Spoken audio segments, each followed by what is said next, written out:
Hello viewers, wherever you're watching us from around the world, welcome to QTV. We're broadcasting live from our studios here on Kairaba Avenue. I am Aliou Cisse. It is election day here in the Gambia and voting has closed across many polling stations in the country. But here in the studio, I'm being joined by my colleagues Ansumana Eso Nyasi, Mr. Adedrame, Qtv Decision, as well our local translators. I have Oli Loli Kamara Rada, Umar P. Jallo, and Hadi. Welcome to the program, gentlemen and women. Thank you. It's a pleasure. Thank you very much, Ali. Well, like I said, it is election day in the Gambia. I mean, over 900,000 registered voters went to the polls today to vote for the next president of the country. The incumbent president, Adama Barrow, leader of the National People's Party-led coalition, is being challenged by five candidates, rather, in the names of Usainu Dabo of UDP, Mama Kande, GDC, Halifa Saleh, PDOIS, Ibrahim Jame, of course, Abla Ibrahim Jame of National Unity Party, and Esambai Fall, independent candidate. Like I said, voting has closed in many, if not all, the polling stations across the country. But we will be bringing you live images of whatever is happening in terms of the results as they emerge and officially announced by the Independent Electoral Commission. We have our reporters across the country, and some are at the IEC headquarters on the Badlading Highway and other IEC regional offices across the country. Let me start with Ansumana. Ansumana, good to have you on the program. It's been a quite interesting day for the people of this country. Indeed, Aliou. Good evening once again, and it's really good to be on this platform. It's been a very, very interesting but important day for Gambia. It's a historic day as well. This is the day that, constitutionally, all Gambians, have the right to exercise their franchise, to choose who is going to, take charge of the affairs of this country for the next 5 years. And so I think it is very, very important. And, I want to really, at this point, congratulate all Gambians for the massive turnout. I mean, as we've been reporting since morning. And it's been going very smoothly since morning, peacefully for that matter. And I hope it would stay the same until in the days to come.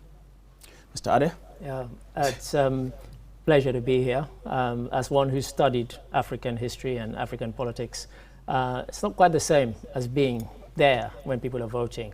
And so even driving to work this morning, I was quite excited when I saw the crowds at Sukuta. I don't know if it's replicated across the rest of the country, but the line must have been about 200 meters long of people waiting to vote, and that was at 6:30. So the polling stations hadn't even opened. So yeah, quite exciting. And also what's exciting is that 5 years ago we had 3 people. This time we have 6 contesting, so double the number. And of course 2 of those 6 are 2 who contested the last time, Mama Kande and of course President Adama Barrow. So yeah, exciting times. Sidi, good to have you again. Thank you very much, Aliou. Like my colleagues have said, Eso and Ade, we thank God that we have started a process that started very peacefully. We are very hopeful the NGM will continue to be peaceful. We must congratulate the Gambian people and those who are seeking the mandate of the people as well, all the candidates from the NPP camp, the UDP, the GDC, Esambai Fall, the independent candidate, Halifa Abubakar Saleh, Ablai Ibrahim Jame. Definitely we thank all of them.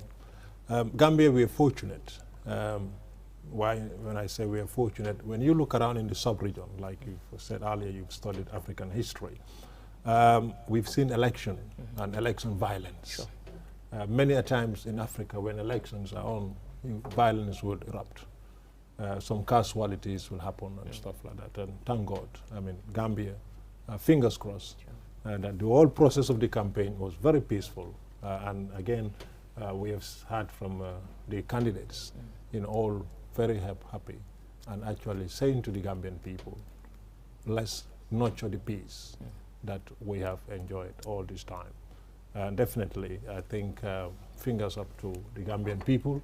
That's all of us for doing the best for this country. Everybody out here wants to have somebody in office. And it's up to the Gambian people to make that decision. Not you, not me. It's the Gambian people to make that decision. And we are here to announce those decisions as they come in. Thank you very much, This is well, just to remind you, we are also broadcasting live on Q Radio, 103.3, and streaming live on our different social media platforms, Facebook and YouTube as well. But mbadingol melbe QTV jube kan ngal bismillah ko tenke jang mutanang pour ka resolution natalie menako ngalong sign police jama asronta abedame to kabe mo jama interview somanda fo wularo 5 o'clock pour que la carte fay pour ka nyaton ko tombang membe Gambia nyaton kala sangilulo men kana mbok ñami ina ngi QTV di len dalalat rek del ci wat nañ fi nak pour indal li nga xamne mo nek result yi nga xamne mo nek di gëna baye ko ci different polling stations ci réew mi xamna ne IEC ñom ñoo joxe official announcement waaye tam dinañ fi nekk pour indi leen lépp loo xam ne mu ngi bàyyi ko si Independent Electoral Commission bi am na sunu ay taskat xibaar nga xam ne ñu ngi si Banjul ba Basse dinañ indi lépp loo xam ne moo fa bàyyee ko musidɓe wonɓe wonɓe dade QTV mboɗo mi bisimilla ɗo mi garti kadi pour addane mo ganduɗa ko ɗum woni result bila gaminaɓe paari pour ferago garte hannde pour subade homo wonta lamɗo leydi o duuɓi joyi arode. Well, like I said, we also have our local translators here. I have Loli Kamara, Umar P. Jallo, and Hadi. I will just allow them to extend greetings to the viewers and listeners. Loli, I will start with you. Okay, baraka bake assalamu alaikum badingol men ben jube ha nyin tembe na QTV komi Aliou ya fa nyameng akata CEO ni kontanolti bari be nga ala tentu tumo mina ayem bula fo ngani lungo jebi carte fayo ketale so mandala mo be fintitale talan sey wato la kata ke la carte fay komi ya fa nyameng ko be tata ni tenku kono be tata ni kulu kono be tata ni komi luwa ya fa nyame sila min tuta je dro wolen kasabiroti anin kata ka fomole membe keri woto bintol fana la sio ja kumaya tale al secteur la moy QTV la drom ani Q radio comme Aliou ya fa nyame kul bi da ka nyame mbalan kena wala nyame inshallah Omar P Diallo a jarama Aliou Cissé musidɓe hettotoɓe laaroɓe QTV ko minen gartani on ɗo hannde kikide onon gandi hay goto ɗum humpani nder leydi Gambia ɗo hannde ko ñalande nde ganduɗa ko ñalande mawde e Gambia bayda ɗum ɗo ko hunde nde ganduɗa ko lebbi ɓawɗi heɓanteno hannde noon ñalande yettima e guili wattuji 7 subaka ha wattuji 5 subaka ɗiɗon dulaji ɗi ganduɗa ko ɗon carte ɗe porta fere guditanoma e yimɓeɓe noon puntiri no doole fiɓe mbawa ferade ɗen ɗon carte mabɓe no kono noon nomin jirolnorni e ɗinɗon dulaji e fayda rewɓe ɓe kolliri e wondema de kamɓe de ɗum ɗo ɓe ɗum kittini no beeti e ɓayda ko kamɓe ɓurno funtude ngol ɗon feragol carte on noon joni minen o jooɗi Allah waɗi carte ɗe perama ha ɗo wonɗo e ɗo ina wayno ferdama ha joni ɗin ɗon dulaji ɗo fereteno ɗo foof uddama joni noon ko heddi tan ko keɗoɗen tan si IEC konti e koɓe konti hen fof ɓe kaala mbo fof ko heeɓi ko e ɗin ɗon dulaji peraɗi on suma noon minen min jottinana on ɗum ɗon ko ɗum woni jonde amen ɗo hannde on jarama continue largol QTV. Hadi Koli waaw jërëjëf Aliou assalamu aleykum mbokk yi ñoo seetaan maa ngi nuyu kilifa diine yi kilifa aada yi ustaas yeeg pasto yi ndaxte xam naa ne ñoom it desuñ ginnaaw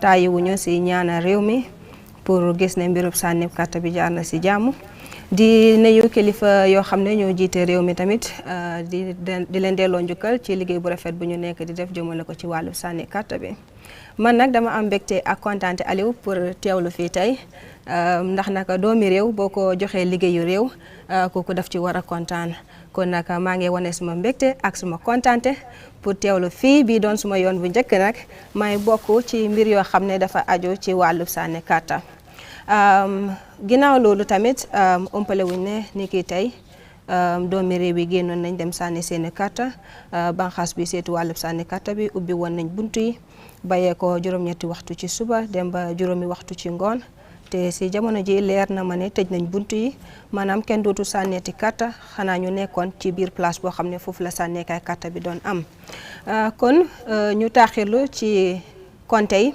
ndax nag xam nañ ne candidate si wala ñi nga xam ne ñooñu la political party yónni ak ndaw yi nga xam ne ñooñu la banxaas bi seetu wàllu sànni carte gi yónni pour ñu teewlu si fu ñu doon sànnee carte si jamono ji leer na ma ne ñu bari si ñoom ci ñu nekk ci tund yi commencé nañ compter gi loolu moo fi nekk ñun suñu toogaay pour jottali leen compte googu bu ñu dajalee xibaar yi ñoom dinañ ko jottali banxaas bi seetu wàllub sànni kàtta gi bu boobaa ñu ne nañ jëlee xibaar ci banxaas boobu jottali leen ko askan wi kon nag ñu ngi leen di ñaan pour ngeen taxelu ak ñun ñu jottali leen boobu xibaar man Xadijatu Koli maa leen ko indil ci kaalaamay Kocc Barma jërë ngeen jëf.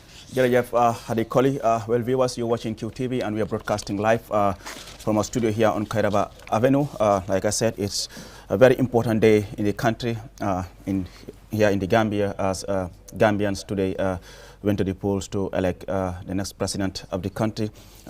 962,157 registered voters were meant to go to 1,554 polling stations to cast their votes and decide who will lead the country.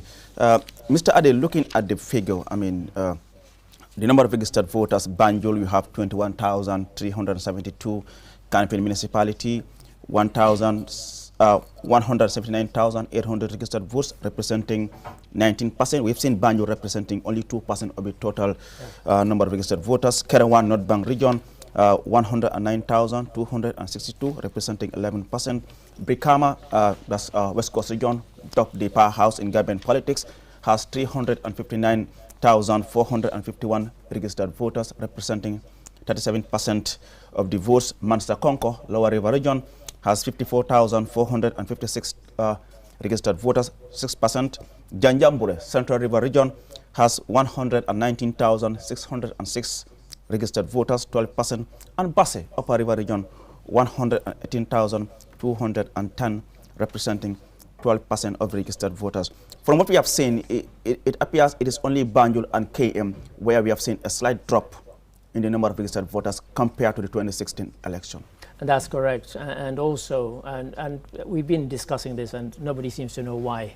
The only thing that has been consistent is that more women than men have registered to vote. And what's unusual about that is that this is a country where, in terms of politics, the representation of women in the National Assembly is one of the lowest in the region and the sub-region. And so it's a good thing that women are getting involved in politics to the extent of registering at least to vote. In terms of Banjul, again, I had remarked on this before. It's one of the few places in the world where the capital city is not the most populous place. In almost every country you go to, the capital city tends to have the biggest population, but not so here in the Gambia. As you said, Banjul only 2%. That's very low. But of course, it's small. It's small, and Greater Banjul, of course, which is where a lot more people live, takes up more than takes up the slack. But very interesting in terms of why the demographic has changed. Why has there been a kind of slight drop? I don't think anybody's been able to pinpoint it, other than the fact that maybe people are moving out. Because as you say, it's not dropping in other areas, and so friends I know who lived abroad, when they've come back, they haven't lived in Banjul. They've gone to live in Gunjur or Sanyang and places like that. So perhaps there's more of that happening, and that might be one of the things, but I really can't tell why there's been that drop. City women representation, we have seen across all the regions, women dominate, from Banjul 52%, Kanifing 54%, Brikama 56%, Kerewan 56%, Mansa Konko 54%, Janjambure 57%, Basse 61%. Yeah, thank you very much, Ali. You're right. When you look at the representation of women, I think generally that's the population worldwide. Yes. It's not Gambia is not isolated in this or unique in the population of women. We seem to have a more girl child as far as birth is concerned, and I think definitely Gambia is not unique in that. So we have seen that, whereby in Banjul you have 52.5% of female, Kanifing 54.4%, Brikama 56.3%. But funny enough, when you go to Kerewan, it's 56.8%. Yes. But the most striking I found was Basse. Yes. Yeah, 61%, nearly 62%. Basse, you have 61.9%. Quite interesting. Quite. Earlier on, you talked about the they dropped in registration as far as the KM and Banjul. If you looked at the last couple of days, a lot of people are traveling to the interior of this country because that's where they've registered. So I'm not saying that may be the reason. It could be. But it could be a factor. Because I've spoken to quite a few of my close family friends who decided this time around they are going to go to their original towns and villages to get their voters cards because they want to participate in the National Assembly election. Not actually they putting themselves up, but sponsoring a candidate or voting for a candidate. So I think the politics of the Gambia is actually taking a different look. I think this may be one of the factors as well. And again, the Banjul area, quite a lot of people have moved to different areas. They, it's been very congested. If you looked at there have been modern estates been developed. You see the Dalaba estate, the Jaba estate, the C4 estate. These are all people that are from the greater Banjul and in the cities. So I think those may have been factors as well. But again, we are not saying these are factors, but they may be the factors here. But again, the women, have a big say in as far as the politics of the Gambia is concerned. And I think definitely in the next few elections, as we look forward to, we'll see real participation of women in politics. So do you share the same views? Absolutely. I mean, I agree with Mr. Adi. I think one factor that well, just hold on. I understand Modlamin Choi is on the line. Choi, if you can hear me loud and clear, what can you tell us about where you are? Thank you very much, Aliu. We, ladies and gentlemen of the press, are here waiting for the IEC chairman to make some announcements. And currently where we are is at the Independent Electoral Commission, where the returning officer of the IEC will be announcing results after they've been counted, collated and tallied at regional levels. So we are seeing the press, the press there's a massive coverage that is about to be given to this ceremony, which is about to happen at the IEC, where the chairman Ali Mamanjai will be giving the results as they're coming from the regional offices across the country. How is the atmosphere there? Yes, the atmosphere, people are, especially the press. I can only see the press around the IEC officials. Just recently I saw Sambujang, that is the Chief Electoral Officer. The IEC chairman must be in his office right now. We can see the members of the press sitting, having some discussions about this election and significantly how it will pan out at the end of the day in terms of the results. So anxiously people are waiting to update the general public on the results as they come in at the Independent Electoral Commission and announced by the IEC chairman Ali Mamanjai. So you come tengal si lu gatal si Olaf Modlamin Choi fu mu nekk yaa ngi fale IEC headquarters bi loo ñu mën a wax naka la foofu mel si jamono bi. waaw lu ma mën a wax daal mooy ne ñu ngi IEC nag fii nekk na fu nga xamante ni foofu la IEC chairman bi nekk te results si elections yi jógee ko nañ si elections counting bi dina am dinañ jël count everything su ko defee suñ jógee ko foofu noonu results yi dinañ ko yónnee si IEC headquarters bi fii nii te IEC chairman bi moom rek la constitution bi dooleel pour mu war a mën a joxe results yi so fii la ñoo annoncé results yi te suñ annoncé results yi ñun QTV presse bi ñu bari ñu ngi fii nii pour make sure ne nit ñi information buñ soxla si élection bi nii dinañ war a mën a am information boobu noonu so lu ñoo gis daal mooy ne presse bi ñu ngi xaar mooy taskari xibaar yi ñoom ñëpp ñu ngi toog di xaar IEC chairman bi so moom nekk na ku nga xamante ni moom rek la ñoom nekk di xaar gis nañ sécurité bi tamit ñu ngi fii ñëpp a ngi seet seen caméra si gis ngeen fii suma gannaaw nii foofu la IEC chairman bi di toog pour war a mën a joxe results yi nga xam ne mooy jógee ko si regional office yi jógee ko si regional areas yi so loolu moo nekk di xew fii nii right now. Jërëjëf Modlamin Choi, that's my colleague Modlamin Choi, where and I understand Alhassan Bah is in Jara Soma. LRR is also on the line to update us after voting has closed there in the Lower River region. Alhassan, if you can hear me, what more can you tell us from your region? Right now, I am at the IEC office in Manchester. They have started counting. We have seen the first arrival of 2 teams who have completed counting, have already arrived at the Mansakonko office. Just to give you a quick statistic of exactly how many voters are registered in Mansakonko region and in PT3, how many people. So in Mansakonko, we have 54,456 people who are registered as potential candidates, potential voters, and we have Zara West 15,045. Zara West is one of the biggest districts in the region. We have Jara East, second biggest with 10,990 registered voters. Jara Central, we have 5,981 registered voters. Kiang West, which is the biggest in Kiang, 10,381. Kiang East, we have 5,053 registered voters. Kiang Central, we have 7,000 voters, which is the smallest in Kiang. So this is the statistics currently, and we will be able to also exactly what each candidate gets districts when the total tally is done at the IEC right now. So how is the atmosphere there at the regional head office of the IEC in Mansakonko? Are there any movements? How is the atmosphere there at the moment?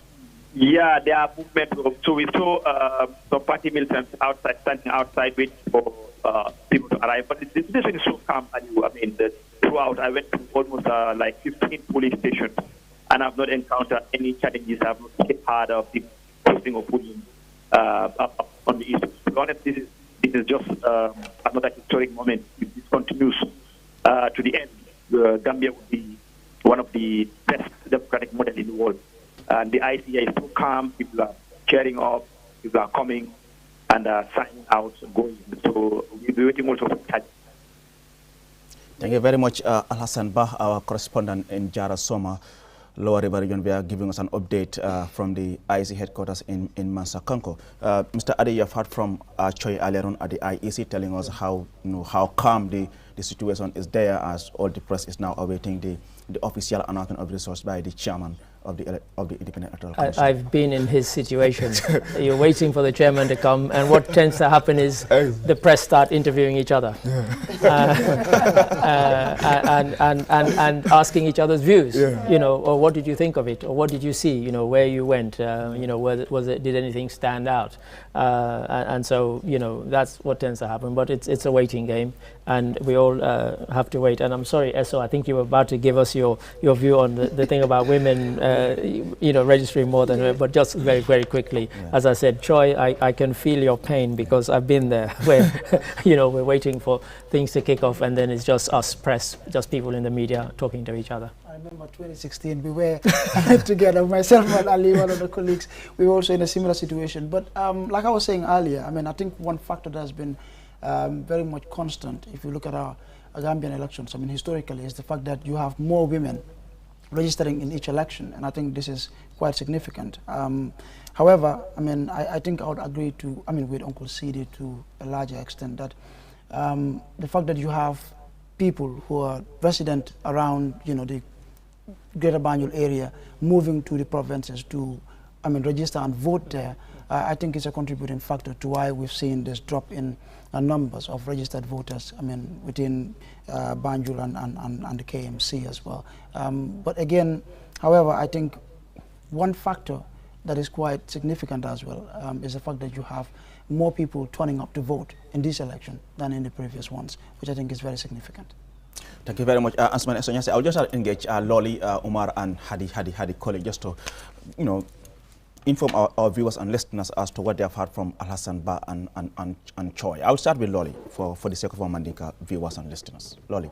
Abaraka Aliou komi ngamoy mola min Choi ya fanyami ako nyin tembenda ibe IEC la bumbato dumomina ibe la chairman o batungang pour kanaka aroke komi kolbe finti nyame memu karti solti be alon ko wolle dunta nam fulu aya yitandi molla ko nyin tembenda mutato kibar talal bebe pari ne yela jorangol tala ya be landi sila to kam batun dorong wala mu IEC la chairman oti pour kanana kasi ka kulta ka kankula akoy tolbe wo batunde dal to nyin tembena nga mim moy fana Hassan Ba mi ya lon ko atelebe jara tundo nyinka aya yitandi ko de kabrin carte fayo datita birin somanda talanse kol be tata nyamale fitina man soto aketa tenkungole kono kairo sabatita wo kairo mbe lafirin wala wala tenteng carte fayo ko lala carte konto ko lala gwino kono sa be tentendi wanya comme kabrin somanda la kol bita kanya momo diamte ka wala fo ko kol be tata kule silan dron ka min bato wala mu ciamano ina ay kankula roke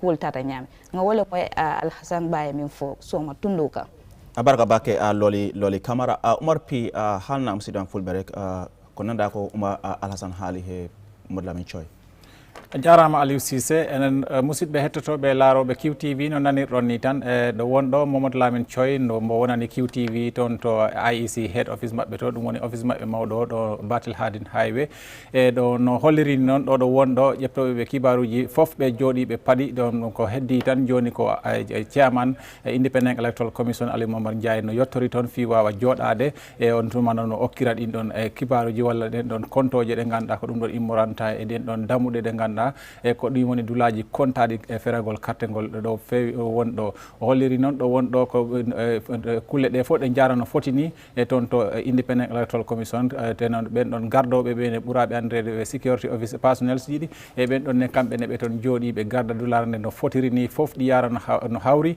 e ko heddi tan joni si results ji ɗi gari tan e chairman o yetto jooɗo e haala ɗin ɗon e results ji on tuma min mbawa on ɗum ɗon yettirande e min kaldino e Alassane Bane e mo ganduɗa ko kanko joɗani QTV toon to Lower River Region e ɗum kanko ne o haali e wondema ɗo wonɗo mbo Mansa Konko dulare nde ganduɗa ko ɗum woni headquarters e ɗum woni IEC toon to ndun ɗon tundu e makko ren holliri wondema guili subaka noon o yiilima dulaji kewɗi e ko ɓuuri e polling station ji 15 e te noon ko yii ko toon ko jam tan e tenkere yimɓeɓe punti no fewi e te kulle ɗe ɗe jara no fewi hay ala hen hay tana ko yii guili o fuɗɗe e subaka ha joni ɗo yarata ɗo e kamɓene ɗo wonɗo waɗi dulaji ɗi ganduɗa puɗɗi yettade toon to head office to e fiɓe gadda ɗen ɗon carte e ɓe mbawa comptude ɓe on suma noon ɗin ɗon e results ji ɗi mbawa yettade IEC e ko ɗum ɗo woni e kibaruji ɗimin keeɓi e juuɗe Mamadou Lamine Thioye e Alassane Ba Mansa Konko Hadi waaw Aliou comme nu ko Mamadou Lamine Thioye waxee rek si jamono ji moom si banxaas bi saytu wàllu sànni carte gi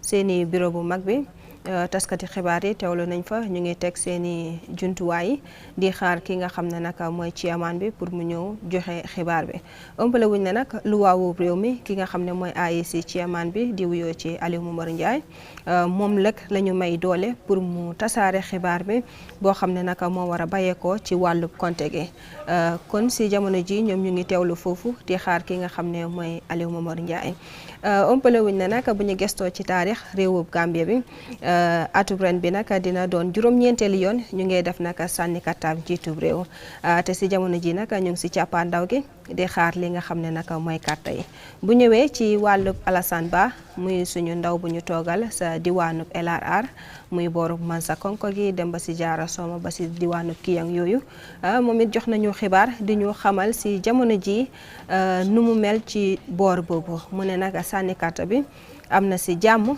te si jamono ji ñëpp a ngi dellu ci seenub kër yi di taaxirlu di xaar naka pour ki nga xam ne mooy chairman bi mu jox naka xibaar yi waaye tamit terewul ñi nga xam ne nag ñoom ñoo nekkoon si police station yi ñoom si jamono ji leer na ma ne ñu ngi dejaloo nag ci benn place di compter nag li nga xam ne mooy xibaar yi kon Aliou Cissé dinañ teewlu ki nga xam ne nag mooy Alassane ci kanam tuuti xam naa moom it dinañu yokkal xibaar yoo xam ne mu ngi war a bàyyeekoo sa boor yooyu. jërëjëf Hadi Koli loolu ak Omar P Diallo comme noo leen ko déggee si gars yi si kàllaama wolof soose ak Pël rek loolu moo nekk di xew si ki ngeen déggee si naataango yi Mamadou Lamine Thioye nga ne moo ñu nekkal fale ca IEC ak Alassane Ba moom na mu nekk suñu taskat xibaar ku nekk fale ca Mansa Konko Lower River Region. Well, let me just come back to Mr. Ade. I mean, looking at the Gambia's voting system, I mean, the marble, I mean, something that some people have raised issues about, but it seems to be very unique, and also the issue of the spot counting. Yeah, I mean, you've been following elections around the world. I mean, I have, and as a youngster, you know, my father started as a lawyer, then became a politician, and from about the age of 10 or 11, he used to take us around to see him campaign, but also on election night. And one of the things that's unique about the Gambia, apart from the marbles, the on-the-spot counting is quite good because it's observed by officials, it's observed by party agents. And in Sierra Leone, what used to happen is that you did not have on-the-spot counting. So you would vote in a school or a college, and then every election you would hear on the radio that a van belonging to the Electoral Commission was on its way to headquarters when it overturned, caught fire, and all the votes in that van were burned. I mean, what are the chances of that happening? But it would happen every election.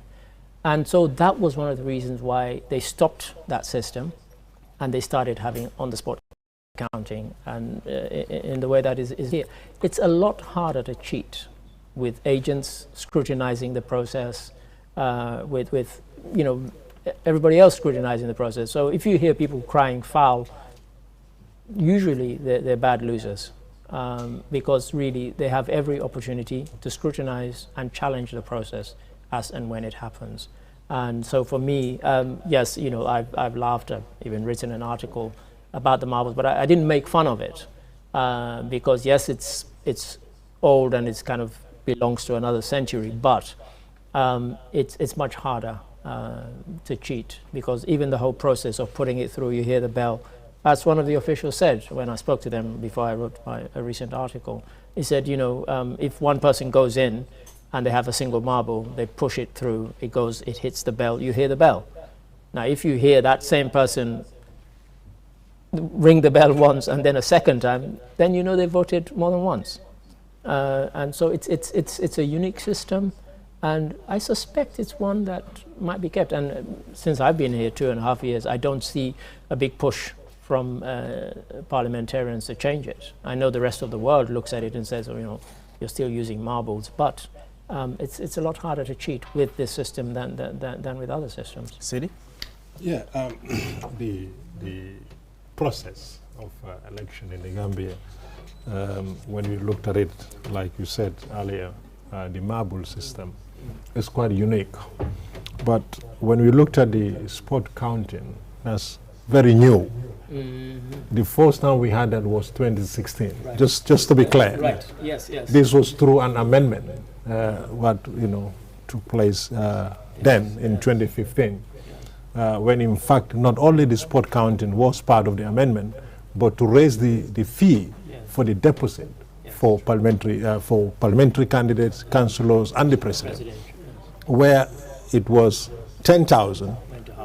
Went to half a million. So it's better to look at those things. Yes. And I think one of the reasons why Jammeh or the then regime thought, let's bring this spot counting, because he was winning landslide. Sure. So definitely he was so confident, voted and let's count it at the spot. Yeah. And to raise the bar of the fees, the deposit fee for candidates, you are pushing a lot of people out. Half a million. Yeah. You are pushing a lot of people out. But often blessing in this, there's a flip side to that, isn't it? You become a blessing in disguise. That raising the fee for half a million, bringing the spot counting, had forced the then oppositions to come and sit down. Because at the time, none of them had money. This election, you see parties are spending money. Spending money in the sense they are doing caravans, they're getting a lot of people together. All the euphoria comes with it. Sure. When Jammeh was here, the opposition parties were very poor. It's better to know that. I mean, because nobody wants to be seen giving them money. Yeah, quite. So, Esonyazi, for example, may well have a bag full of money, but will be scared to even pass it on to Ade, who is an opposition then. Yes, so Jammeh put in the half a million deposit, and have pushed them to sit together. So that's why this time around we have 26 candidates or people who want to go and contest, because it's just 10,000. It's a fist money for some people. I mean, come on. So he was very comfortable with everything because he has done his work as he wishes. And this is the work for him. He's going to be here for many more years. And then brought in the spot counting. So before the spot counting, what used to happen, we used to transport ballot boxes from areas to administrative centers. say, for example, the whole of West Coast will go to the Gambia College. You know, the Banjul will go to the BCC. Which gives the opportunity to... And again, you know, he want to sort of, you want to tell the world, I'm very, you know, lovable and likable by the people of the Gambia. Right. Because often we'll say, oh, you know, some ballot boxes were changed here and there as the transportation was on, or some polling agents cannot board the transport to guide the ballot boxes. So he say, you know what, since I'm winning 60, 80, 70%, I'm going to count at the spot. I think the highest he ever had was 72%. Yeah. 72%. That was the highest ever. So he decided to do that. But I mean, that became the blessing in disguise for the opposition to sit together, to form that coalition, and again to count at the spot, and then that pulls him out. So definitely, with the marble thing, is unique. Definitely, the process of it is great.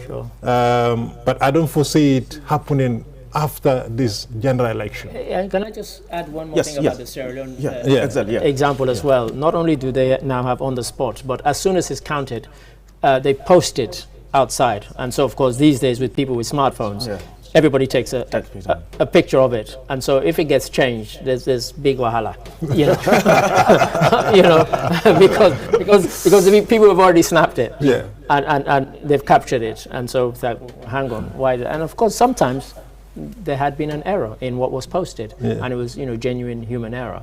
But of course, people, you know, nowadays very suspicious, and sometimes they don't accept it. But that's another thing. So I'm not sure whether that happens here, but certainly in Sierra Leone they post it outside. You can look from the English type of voting as well with the spot count, even though they are using paper ballots, but they will count at the spot as well. That's right. And that also is unique in a sense, because the town halls. The town halls, will do the agents will. So Gambia is more, you know, but this way of doing things in terms of voting and stuff.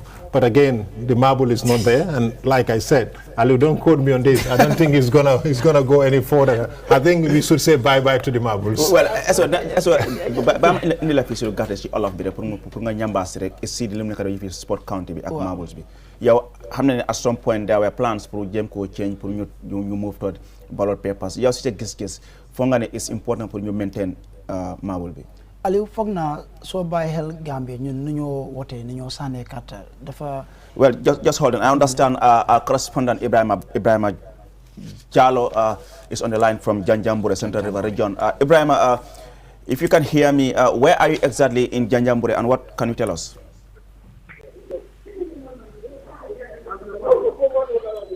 Ibrahima? Hello. Yes, Ibrahima. Well, it's not Ibrahima, it's Fode, Basse. Oh, Fode. Yes. Well, Fode, where are you exactly in Basse, and what can you tell us? Yeah, currently I'm in Nasir Senior Secondary School, where the announcement is going to take place. And instead of the IEC regional office, it is taking place in Nasir. Let me clarify that first. Okay. Already the observers and the media, everyone is on standby, waiting for the ROs to come. Yeah, then they will do the announcement. So, but nothing started yet, but they are on standby. And we are at Nasir Senior Secondary School. Any idea as to why the reason? Why not having at the IEC headquarters, but taking it to Nasir Senior School? Why? Any idea? No, I'm here to engage the IEC officials about that, because I'm just arriving there. So, but then I will engage them to know why they are doing it in Nasir instead of the IEC regional office. All right. Thank you very much for the money.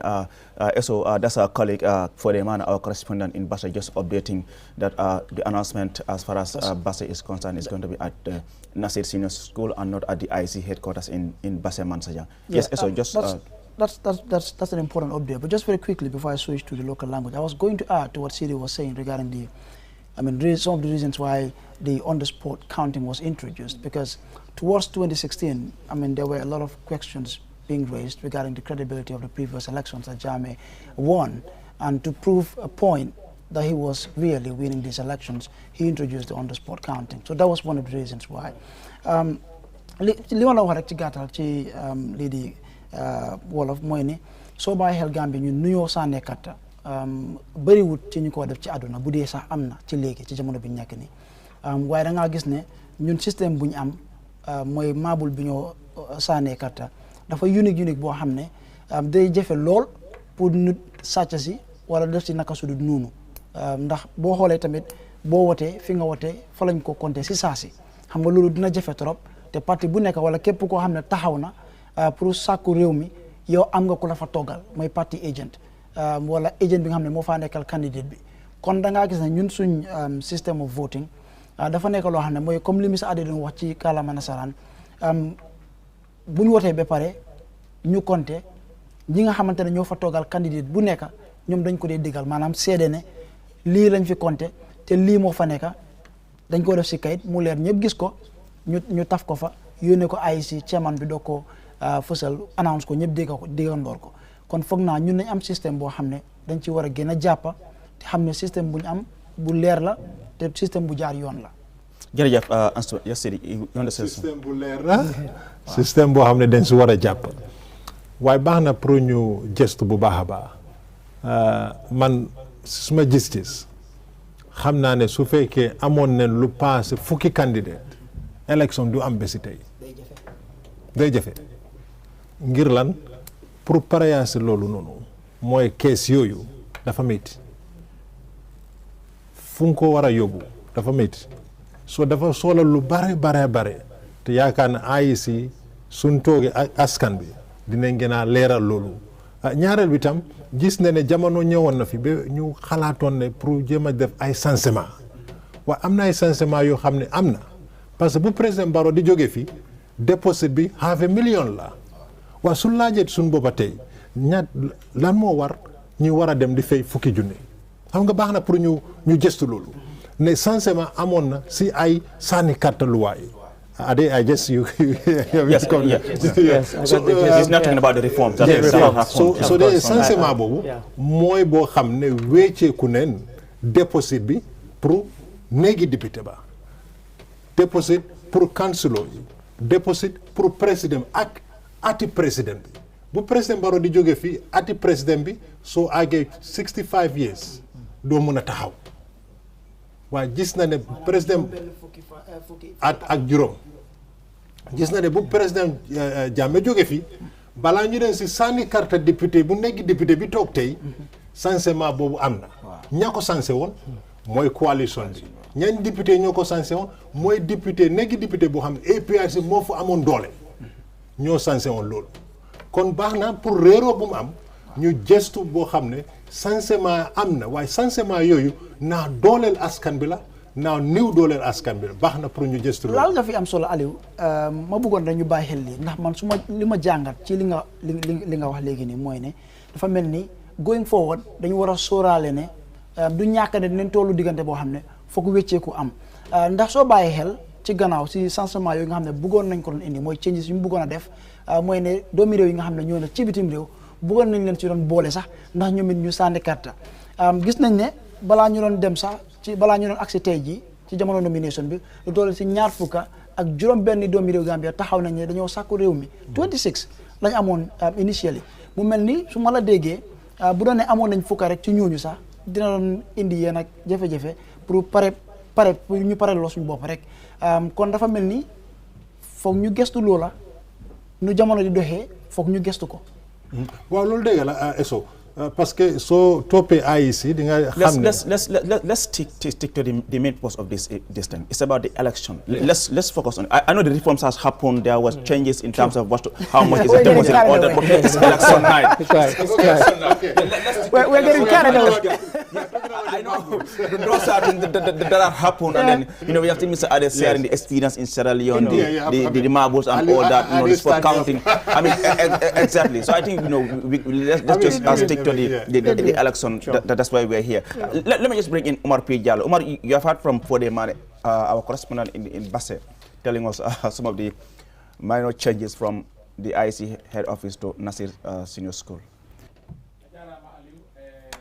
hettotoɓe laaroɓe en Aliou haaliri ni tan e fode mane ko kanko wonani QTV to Basse ɗo wonɗo noon kanko ne o holliri wondema o yettima ɗon ɗo nden dulare nde ganduɗa ko ɗon carte e peraɗe Tundu Basse foti contede ɗum noon woni Nasiru Senior Secondary School e ɗum noon Nasiru noon ko e suudu jangguirdu wona ɗon woni IEC e ɗum woni head office mabɓe o toon to ɗum Tundu Basse e Ali wawino lamdo ko hoɗum woni e dalila ɓe carte ɗe mbasde contede ɗo woni ɗo IEC office mabɓe ɗo e fode noon holliri kanko de ɗum ɗo no suwa ɗum laaɓe o kono noon o wawa lamdade ɓen ɗon ɓe ganduɗa ko kamɓe moni joɗaniɓe toon IEC ko woni dalila mabɓe sottinde nden ɗon dulare nde ganduɗa ko ɗon carte ɗe contete toon to ɗum Tundu Basse e ɗo ɓayda ko ɗon woni dulare nde ganduɗa ko ɗon woni galle IEC e ɗum Tundu Basse ko ɗon carte ɗe ponno compte kono ko woni ko dalila ɗum sottinede ɗum ɗon laaɓani min tawa kono fode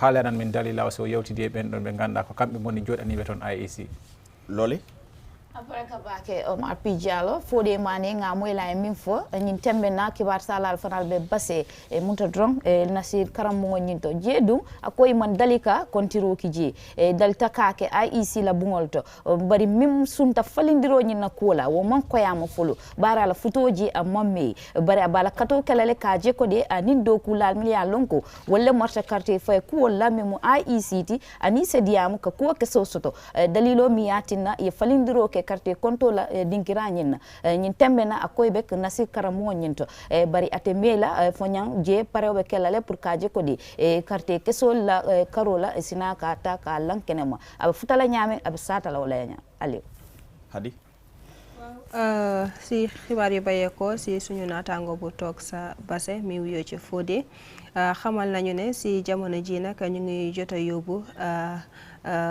li ballot box yi yëpp si buntu jàngeekaay bu ñu naan Nasiruddin mu ne nag at yu passé dañ ko daan yóbbu ci banxaas bi seetu wàllu sànni carte seeni bureau bu ñu am foofu sa Basse waaye nag atub ren bi dañ ko yóbbu si buntu jàngeekaay boobu mu ne loolu nag lu ko sababu xamaangul ko ndax nag ba mu fa yeggee yàggul waaye nag mu ne ci kanam tuuti bu ñu ko mayee waxtu dina waxtaan ak ñi nga xam ne nag ñoo nekk di liggéey ak banxaas bi seetu wàllu sànni carte gi mu jéem a gestu xam nag lan moo waral atub ren bi nag ñu ko yóbbu ci buntu jàngeekaay boobu instead of ñu compter ko fuñ ko miin di compter kon Aliou Cissé lii la Fodé wax. Jërëjëf Hadi Koli, jërëjëf Omar P Diallo, jërëjëf Loli Camara. Well, viewers, we reminded you watching QTV and we are broadcasting live from our studio here on Kairaba Avenue. We are also broadcasting on Q Radio on 103.3 and also streaming live on our social media platforms, Facebook and YouTube as well. I am here with Ansumane Eso Nyasi, Ade Drame and CD Sisi. I mean, we've been emphasizing how peaceful the process has been going on since in the morning, and then people coming out in numbers to partake in this very important process. In the last election 2016, we saw a turnout of 59%. From what we have seen, from your own analysis, from your own observation, are you foreseeing this percentage rising this time around? Yes, from 59% in 2016. Yeah, I mean, I followed the last one mainly because there was a kind of there was a great deal of tension, but also because there was a coalition candidate, there was the unthinkable that the unthinkable might happen, that Yahya Jammeh might lose, and so there was a lot of us who come from this sub-region, and I've been visiting the Gambia since 1995.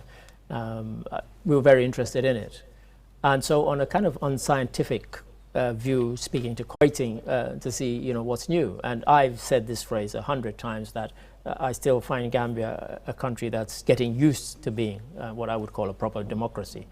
We're getting there, and good turnouts at elections are one sign of that. And so yes, in short, I think we'll have a higher turnout. And as I said, it's unscientific because we haven't done any kind of proper counting, but just based on what I've seen and what has been reported to us by people who have been through the process, CD and others, the turnout looks to be much higher than at previous elections. And of course, one of the reasons why there were low turnouts at elections is because everybody thought it was a foregone conclusion, that it was a done deal. Why bother to vote? But when you think there's a chance that your candidate might have a chance, then you'll turn out to vote. And I think that's what we're finding, that's what we're seeing this time around. Sidi and Sumana? Thank you very much, Aliou. I just agree with Ade. For the first time in the history of the Gambia, 2016, we changed the government by the ballot. That's history. And it's like you went to a shop and then somebody give you a sweet as a child. You want to go back to get that sweet. So Gambians have tested the fruit of voting, that I can change my government or I can re-elect my government by the ballot. And some of us have been away for some time as far as election is concerned in the Gambia. But I've seen something similar in 1996, the energy of people coming out. I'm not going to say this will be the biggest or the highest as far as percentage is concerned. Because earlier in the morning, when I went out, most of the polling stations were full to capacity.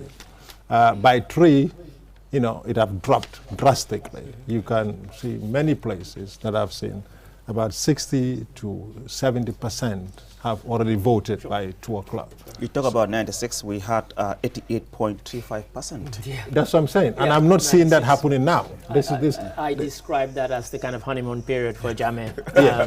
Really, because, he'd only been in power less than 2 years. Yeah. And so people were still optimistic that he was going to bring about change. Yeah. And so you had this huge turnout. So, yes. Like I said, and Ali just referred to the figures there, the stacks there. Yeah. I'm not seeing that percentage right now because the energy that was in 96, though we had a similar energy, but again, I will be doubtful if we have about 62, 63, 64%. I mean, this is not. I'm just guesswork. Yeah, quite. Yeah. But again, the energy I saw in the morning, you can see a queue as far as your eye can see in many areas. Well, you know what's remarkable about that particular 96 vote is that even though 88% turnout, Jammeh only got 56%. Yes.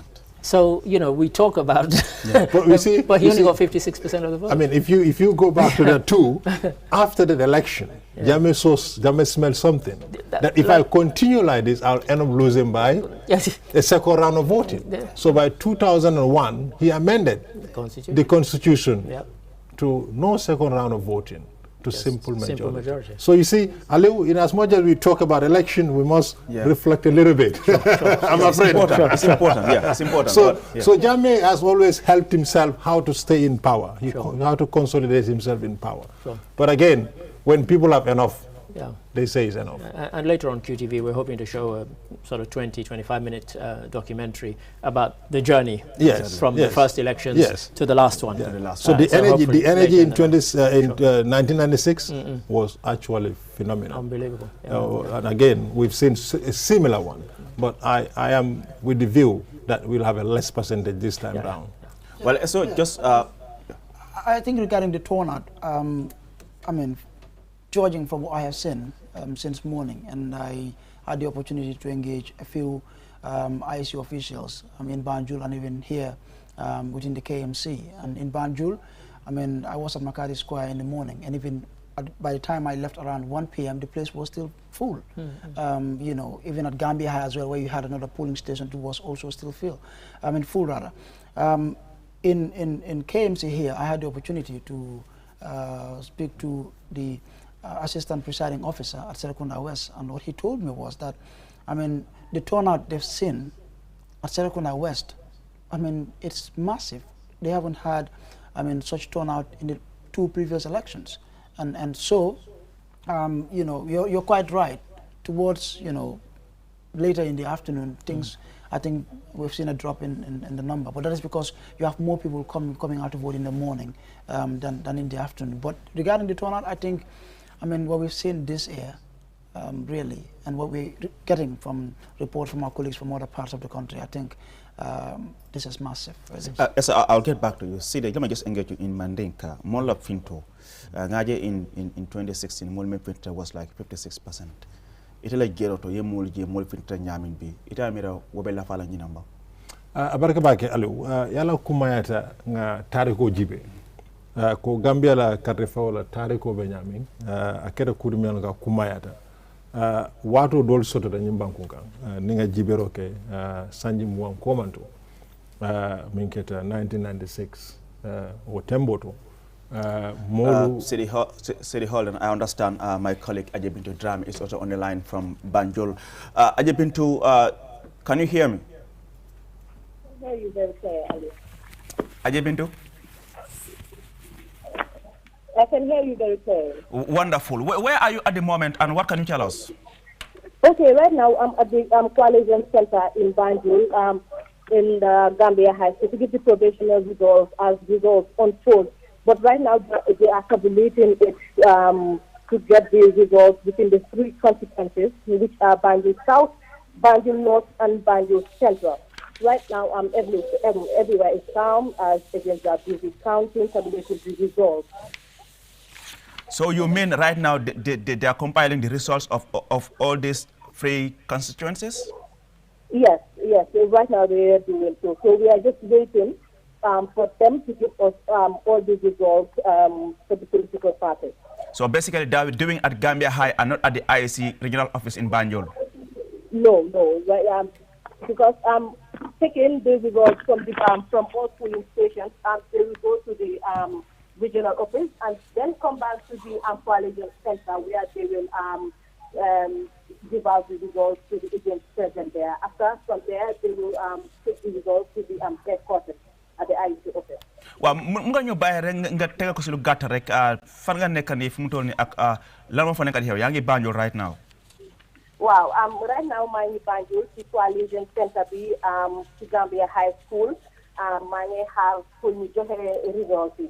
So right now yaa ngi compté pour ñu am results yi because after buñ jëlee results yi from the polling station after dañ ko yóbbu ci regional center bi after ñu indi ko ci high school bi moo nekk di Coalition Center foofu nag suñ ko joxee dañ ko results yi dañ ko wax agent bi yëpp party agent bi ak polling agent yu fa nekk ñu seen ndax they are satisfied with the results suñ paree after leen ko seal ñu yóbbu ko IEC headquarters. waaye foofu naka la mel si jamono bii nii ndax affaire baa ngi is there any calm there? Wow, right now moom kenn su nekk mu ngi selaw daal because everybody is busy counting agency ñu ngi busy di calculate results yi daal pour maanaam ñu mun koo joxe après foofu rek ñu jox yóbbu ko ci IEC headquarters.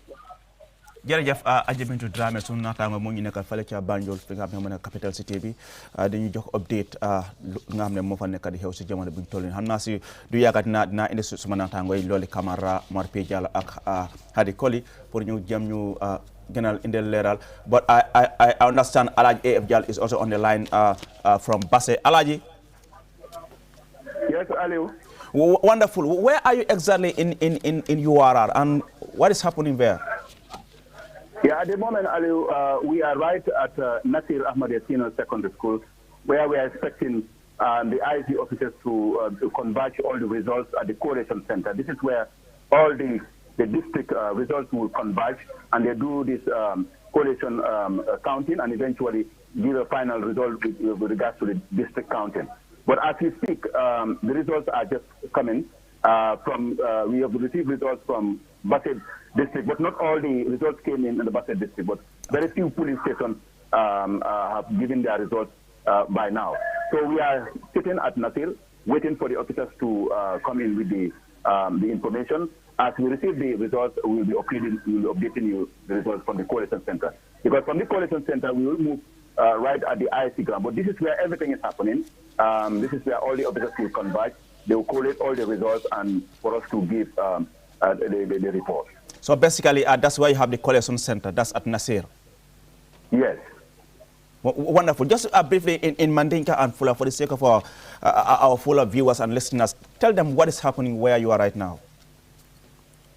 Madingol tentang yalong ko ebe QTV video kan ebe lamoy kan intembo to kutale barim pelen de siring Nasir Ahmad Senior Secondary School ndebe karteo la results ne batun kan intembo denga kalamuta ko Coalition Central janne ma bendulati e ka results de bendi janne abe ta janna e futa IEC ma so intembo be siring woto results mun nata from the dantan nata so woto abe kolala pour ka results o ka di bari ñin tembo at Nasir de sirine pour ka official batum yalon ko itara election duty la bari mam kutanan ko lo bari mo dantamal mum putana from few polling stations na wala results o totale mu yalon ka be mbulu ñin tembo wala be keken ikere ñin tembo at the IEC musibe am fulbe won be darde musibe wonde hettade wala wonɓe darde QTV mbiɗen jarade fota wonɗo men jokkude QTV ha joni ko pour addangol on rek update ko woni yawtude ti sengo o presidential election 2021 presidential election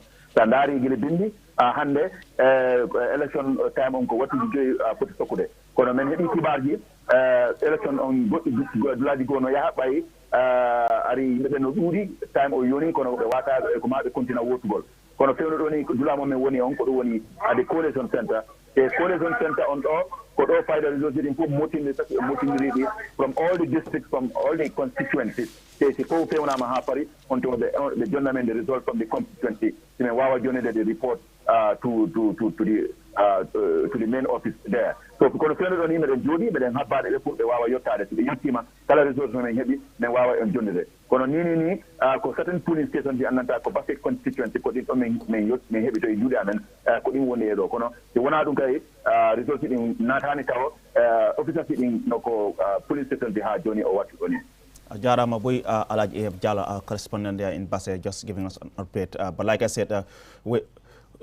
I understand Don Williams is also live from Farafene in the North Bank region. Don, good to have you on the show. Where are you at the moment? Hello. Yes, yes. Right now I'm at the IEC office, but what I was told that we have to move to the counting center where they will be counting, and that is just about a stone's throw to where the counting should be done. And people are coming in. That is the electoral officers coming from different centers to the now we are moving in a group to go inside. We are outside of the state. They are waiting for the others to come. And so, but right now the place is very peaceful, quiet. Only outside, those who are listening to some of the results, they are now shouting outside in a jubilant mood. But on the whole, everything, everywhere is very quiet. No cause to complain about the counting itself is not taking place at the IEC office at all. It's not taking place at the IEC office. It is being done at the school where everything is being done. So far, that is how things are going. But like you said, like you said, I've been told to give them 2 minutes and then they will start, because they're trying to sort out everything, and then they start announcing as well. Like you said, it's very calm there at the moment. I know since in the morning you've been going around NBR visiting different polling stations. What can you tell us as far as the process is concerned throughout the day, the voting and everything? How peaceful was it? Throughout the day, today in North Bank, everywhere has been very peaceful. There's no cause to complain. Only in the area where there was a small problem in Sabatanjal, although I was not present there when the problem was there was problem, but it was quickly resolved and the voting went on smoothly. No cause to complain. Everywhere in Farafene, in Ilyasa, there was very peace, calm. People were in the queue waiting for their turn. Though some of them were impatient, but they exercised that because they said they will wait. Never mind. The process is slow, but they waited until they cast their votes. And then some time around during the day, the women came because some of the women were out at home cooking, went to market, and then they were cooking. So after the men, in the morning, then you see flow of women queued from the queue, and then they vote peacefully. There was no cause to complain in all the police stations and constituency are visited. Thank you very much, Don Williams, our correspondent in North Bank region, Farafene. Thank you so much for speaking to us. Let me now engage my colleagues, Loli M. Kamara, Umar P. Jallow, and Hadi Koli, just for the sake of our local viewers and listeners. Just, Loli, I'll start with you. Just take them through what we have heard from Don Williams and Ajimiju Drame, who is currently at Banjul, and Alaji A.F. Jallow, who is also at Basse at Nasser. Then I'll get back to Sidi on the issue of the percentage and Asmana as well in the local language. But for now, let me just engage the three of you out, three of you there. Aparaka Aliou comme nga moy aji bintu ya fo nyame nyin tembe na akabe banjun te fana abe ku kilungu le batu kanje wala mu kontiro la karoti pour ka sindi mol mam li yalon ko wolle be batundiro la nyin tembe na aka futata jele kol beta ata kule nyin tembe na dula bebe sumuyari dula di bebe tenkunde comme nga ya fo nyame don carte fayo kontiro nyanta kala muta ko abe nyin tembe na abe Gambia High School olto bari kol be kafuta nyomale silangi to be min batu kan don wala mu IEC la molti pour kana contrôle wo tembe na bari quartier fo tata nyamale tenkun be keri wo dinkira nyin to le dame mu banjunti comme aji bintu ya sinde mol ma nyame nimboto ton si ta don Williams ya mi alonko a telebe munta North Bank region tundo kan afana be kibaro kensun kam mole nyoga ka sinde mol mi yitandi mol la wala mu nyin tembe na ko be lata nyokane andu to fana be batundiro la comme yitandi nyame to fana be quartier ke solle batu kan rompray kafu nyoma kontiro ke butun kana sen kandiro ke ko la tata nyame ji aya yitandi ko fana de ko be tata kungule kayro kono tenkun kono aluna ta nyinin ka je fo tanamo soto quartier fo la kola ako de tanamo soto dula kilinto drong ay kibaro stolto bari drong wati sutun kono na ta ko ta ka be tamandi ko mi luwa yitandi nyame quartier fo na ta tentengala ako musol jamal na ta le fintita kanela quartier fay dolbi je le wultale kata marcel to bari musol la hajol buka ban surtout su kono hajol bari hani bi wo me bali kanela quartier ke sota ka fay bari ila nyantole ila symbole kangole nga jele ko nyinan musol fintita bake symbole kana ka quartier fay wo kuma ata bake la aliyo amte kunkili na somandala birinta da quartier fay dula do dami alon ko wala mo ba koteti nga kuji je mi alon ka nya fa warta bake kantum fondinkel fintita le mutay jamal kana quartier fay ndiya muta mo dole fo nyina musinya fuloti kana la quartier ta ka fay ya itandi na ko nyina musinya fuloti anda kete sewote akete kontanote fanali dabula Gambia la kuoto Gambia la nyato tato pour ka quartier ta ka di mola mialon ko la fita wala akuma ata ba ka nyilla soto aji bintu bulu aning Don Williams Omar jarama Aliou Cissé no musidɓe hettotoɓe laaroɓe QTV no nani ɗon ni tan aji bintu Dramé kanko joɗani min o waktu ɗo momin joɗani to Banjul ɗum noon ɗo wonɗo e Banjul woni Gambia High School toon noon woni dular nde ganduɗa ko ɗen carte peraɗe e saare Banjul e fof ko ɗon ɗe poti hawridinede ɗum woni Banjul ɗi tati ɗi e Banjul North Banjul Central e Banjul ɗi tati ɗi e ko ɗon ɗen ɗon carte fof poti hawridinede ɗe compté on suma noon kibaru o funta toon e yettano IEC e puis min mbawa on yettinande ɗin ɗon kibaruji kono no holliri ni eɗo wonɗo comptugol ngol ngol ruuki ɗo ɗo wonɗo Gambia High ɓe keeɗi tan fi si ɓe gayni comptugol ngol tan on suma yettinande min kibaruji ɗi ɗi gimmortani toon to nden ɗon dulare e nde min giwi ɗon noon min mbawino yewtidde e on ɗon joɗaniɗo QTV ne toon to North Bank region Don Williams e kanko ne holliri wondema ɗo wonɗo ɓe kawriti ɓe carte ɗe e ɓe puɗɗi hawrindinde ɗin ɗon ballot box ji toon to nden ɗon dulare nde ganduɗa ko ɗon ɓe poti comptude carte ɗe toon to North Bank region e te noon ɗo ɗo wonɗo ina wayno ɓe no ɗi gardata ni ɓe compta e ɗin ɗon caisse ji ɗi no ɗi jottorta ni e te noon o holliri wondema ɗe kulle ɗe no gorini toon ni yarude ɓe hen keeɓi weltare e ɗaminare no wondema ɗe e ko jam tan e tenkere ko ɗum ɗon ɗe carte jarata e ɓayda no holliri ni ɗin ɗon dulaji ɗi o yiili foof guili subaka ha ɗo no carte ɗe guddini e yiya o yiyan ɗo dulare nde ganduɗa ɓe keeɓi hen caɗeje kulle ɗe foof jaari no foti ni e fof yimɓeɓe foof ɓe teeyi ɓe tenki ɓe bakkilima ɓe muñi e ha ɓe jottana fi ɓe mbawa nattude ɓe peroɗen ɗon carte mabɓe ala hen hay caɗeje gote e ɗe o tini toon waɗi toon to on ɗon North Bank region e ɗo wonɗo noon ko ɗum ɗo woni kibaruji ɗimin keeɓi e juuɗe Aji Bintou Dramé e on ɗon Don William wonanɓe min to Banjul e North Bank region Hadi Koli jërëjëf Aliou mbokk yi ñu xibaar yi ñu bàyyee ko si suñu naataango yu toog si Banjul diwaanu Basegi ak diwaanu Farafenni bi dañoo jëkkee ci Aji Bintou dégg ngeen lu mu wax ci làmmiñam mu ne si Banjul si jamono ji nag ñoom ñu ngi ci buntu jàngeekaay bu ñu naan Gambia High School sa foofu nag lañ yóbbu ballot box yi yëpp te si jamono ji ñoom ñu ngi taxirlu ndax nag kilifa yi wala ñi nga xam ne nag ñooy agent yi ñoom dinañ ànd ak ñenn ñoo xam ne ñu ngi bayeekoo ci banqaas bi seetu wàllu sànni kàtta gi ñu compter kàtta yi nga xam ne nag yooyu ñoo nekk sa foofu ci kàddoom nag mu ne ñett tund yoo xam ne nag ñu ngi ci biir Banjul yooyu lañ dajale sa Gambia High School foofu noonu compter gi nag dañ koy dajale yëpp def ko benn yoon xam naa dañu jàpp ne moo gën a gaaw bu ñu bayeekoo foofu ñu dem seeti nag Alaaji AF Jallow moom mu toog sa diwaanu Basse bi moom ci xibaar yi mu andi mu ne ñoom it si jamono ji nag ñu ngi dajaloo si buntu jàngeekaay bu ñu naan Nasir Ahmadiyya Senior Secondary School doon buntu jàngeekaay boo xam ne nag mu ngi ca Basse foofu si jamono ji ñoom ñëpp ñu ngi fa dajaloo ànd si ak agent yi ak ñi nga xam ne ñoo bayeekoo ci banxaas bi seetu wàllu sànni kàtta gi si jamono ji lu ñu war a def rek mooy ñu dajale konte li nga xam ne nag mooy kàtta yi fas yéene tasaare nag xibaar yi mu ne nag li nga xam ne moo aju ci wàllu sànni kàtta gi ak konte gi yëpp ci nu mu demee sa diwaan googu benn fitna jógut benn njuuj njaaj tamit gisaangut ko fa lu mu gis rek mooy jàmm te si jamono ji ñëpp a ngi dal ñëpp a ngi teey di xaar nag konte gi ñi nga xam ne ñoo war a konte ñoom it ñu ngi nekk fu ñu war a nekk fas yéene nag commencé li nga xam ne mooy konte gi buñ demee si Don Williams moom mi nga xam ne moo nekk ci diwaanu Farafenni gi doon nag moom xamal nañu ne ñoom it ñu ngi dajaloo si ab buntu boo xam ne nag mu ngi foofu sa diwaanu Farafenni gi si jamono ji ñoom it ñu ngi fa teewlu muy ñoom taskatu xibaar yi ànd si ak agent yi ak ñi nga xam ne ñoo bayeekoo ci banxaas bi seetu wàllu sànni kàtta gi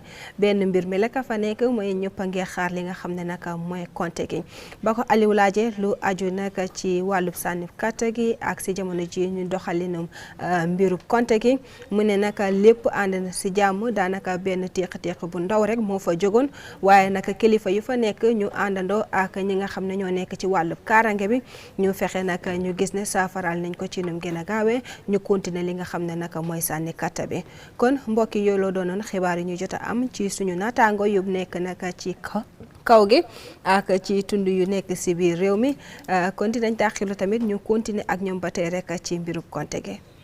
Jerejef Hari Koli, Jerejef Loli Kamara, Akumar P. Jallow. Well, viewers, you reminded you watching QTV, and we are broadcasting live from our studio here on Kairaba Avenue. I am Aliou Sise with my colleagues Rada Ansman Isonyasi Adedrami and Sidi Sise as well. We are also broadcasting on Q Radio on 103.3 and streaming live on our social media platforms on Facebook at QTV Gambia and YouTube as well at QTV Gambia. We'll go for a short break and we'll be back soon.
Want it? Order for it and pay quickly using QuickPay on the QMoney platform. With great technology comes ease and convenience. Get a glimpse of what a comfortable life is with QMoney by dialing *323# now. Call 133 for more information. QMoney, Sunyu Kalpe. Oh, darling, darling, darling. dafa am fu moo jógee ak foo ko daanee. I don't know what's going on. I'm not even boy. yaa ngi nelaw yaa ngi lu xew. That's the thing because da ngaa gis ne fii dafa war a oh darling. Simple yaa ngi ko defoon nice waaye lépp seen nga ko yaa. Bravo dafa spécial ci bépp jeeg bu koy jëfandikoo ci biir waañam man daal bëgg naa jeeg buy wëri lii sàppali ci nam te Bravo bokk na nag lii sàppali ci nu jeeg yu baax ji yëpp nag laay waxal togg lu neex yëkk lu neex taaj lu neex ku ñam ne gongo Bravo bëgg naa la Bravo nag amal na leen Bravo hot pepper maanaam kaani gu neex lool bu mujj tàng Bravo chicken Bravo shrimps Bravo tomatoes Bravo spices Bravo aromac ak Bravo day reetaanloo bépp jeeg te leneen nag lu ci gën a tee neex mooy Bravo amal na leen 10 grammes 15 grammes 35 grammes ak 75 grammes ak Bravo benn borom kër dugg dee àll ndax lépp day tegu ci gongo.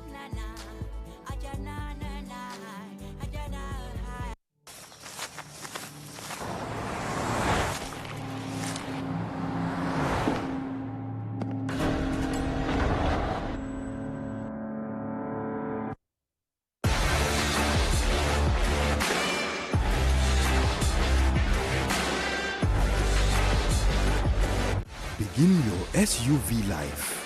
S-Pass Motors, the new authorized dealer for Kia. Visit us today or call us on 3522 222 353 2222.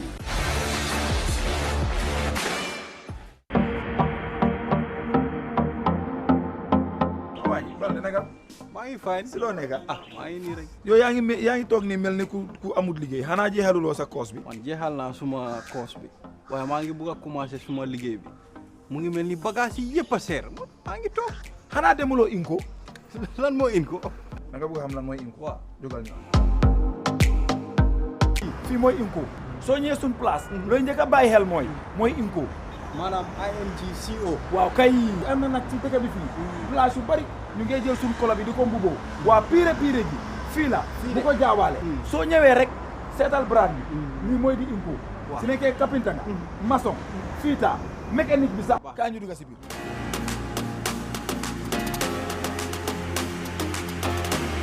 moo waa ji kontaan naa de lii mooy impôt soo fi ñëwee rek kontaan fii nag Jimpex mooy seen maakaan bu mag bi waaw soo demee Sukuta traffic light ñu ngi fa amee tamit beneen branch maanaam Sukuta traffic light am nañ fa beneen branch ak Inco aduna bi mu ngi ci sa loxo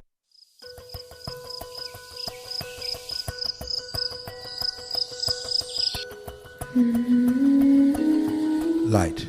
From the beginning of time, light has been there. It is integral to our survival and to our way of living. We need light to work, to build, to grow things, and even to see our loved ones. Light makes things easier and better.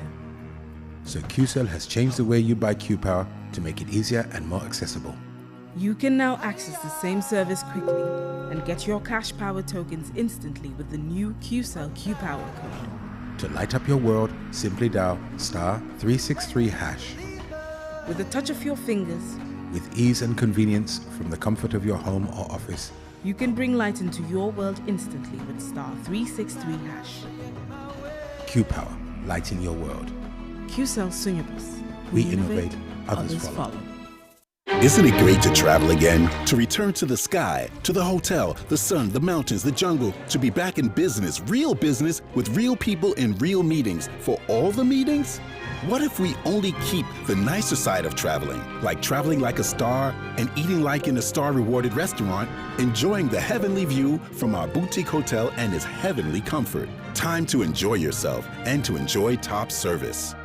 You're in good company. Brussels Airlines.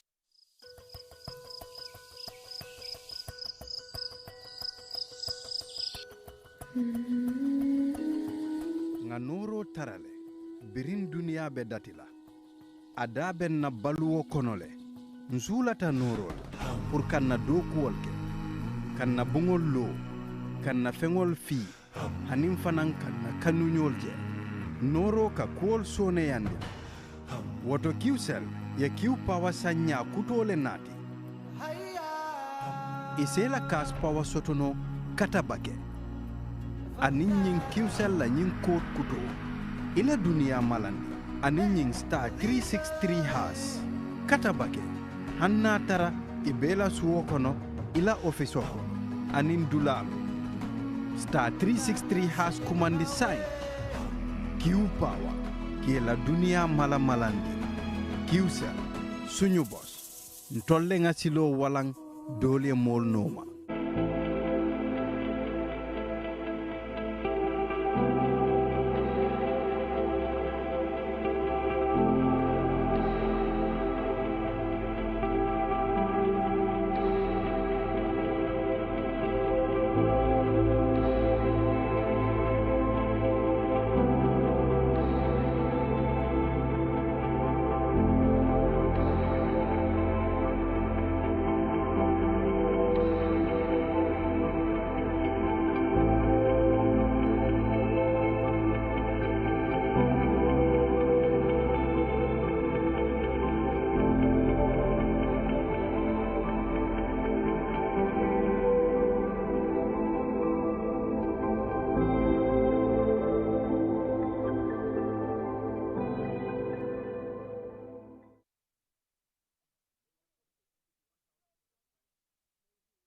doomu aadama bu ne yelloo na ndox mu set te ndox mu set dafa bokk ci dunni doomu aadama te biir kat amul seetu waral na lépp lu fay dugg dafa war a doon li nga xamante ne ni lu indil doomu aadama bi loraange ci wàllu wér-gu-yaram One Stop Water Solution Limited ñu ngi fii ci biir réew taxaw temm fexe pour gis ne doomu aadama bu ne di nga naan ndox moo xamante ne ni ndex mu sell te wóor la ndax indil nañ leen ay xeetu filtres yi nga xamante ne ni mun ngeen koy jëfandikoo ci seeni pompe yi ci biir réew moo xam booxool ngay jëfandikoo wala pompe nawet yi ne bépp xeetu filtre bi nga xamante ne ni dina la indil wérgu yaram musal la ci loraange amal nañ leen ko ci biir réew am nañ 10-inch filter set of 3 bii nag ñett lay àndal bu ci ne ak li muy liggéey bokk na ci 5 micron pp sediment filter bii nag mooy segg ndox mi ba mu set génne fa lépp li nga xamante ne ni warta ànd ak ndox moomu bala nga koy jëfandikoo gak granule carbon filter bii nag mooy segg génne lépp lu xeetoog chemical ak organique yi nga xamante ne ñoom ñoo nekk ci biir ndox mi sellal ndox mi ba waral mu soppi li nga xamante ne moom la ndox mi di saf mu soppi cafin gi def ko ndox mu sell te óor CTO block carbon filter bii nag du yem rek ci segg ndox mi sellal ko ba mu sell waaye nag daf koy yokk ay ngéneel yi nga xamante ne ni day baax ci wérgu yaramu doomu aadama bi dëgëral waaye tamit yàggal lool sa yuur wi am nañ tamit 12-inch filter set of 3 boobu it liggéey bu nu mel lay def ñetti filter yépp benn bu ne ak lu muy liggéey am nañ 10-inch post carbon 10-inch coconut carbon 75 GPD Pure One membrane bi amal nañ leen bépp xeetu water tank tàmbalee ko ci 500 litres 5000 ba ci 1000 litres ak plumbing fittings kon nag mbokk yi bu ngeen buggee naan ndex yu sell te wóor seeti leen One Stop Water Solution Limited suñu makkaan bu mag baa nga foofa ca Sukuta Highway Mariama Kunda Johnson wala nga call ñu ci 505 5691 796 8272 One Stop Water Solution Limited ndox mu set mooy yàggal dund ni doomu.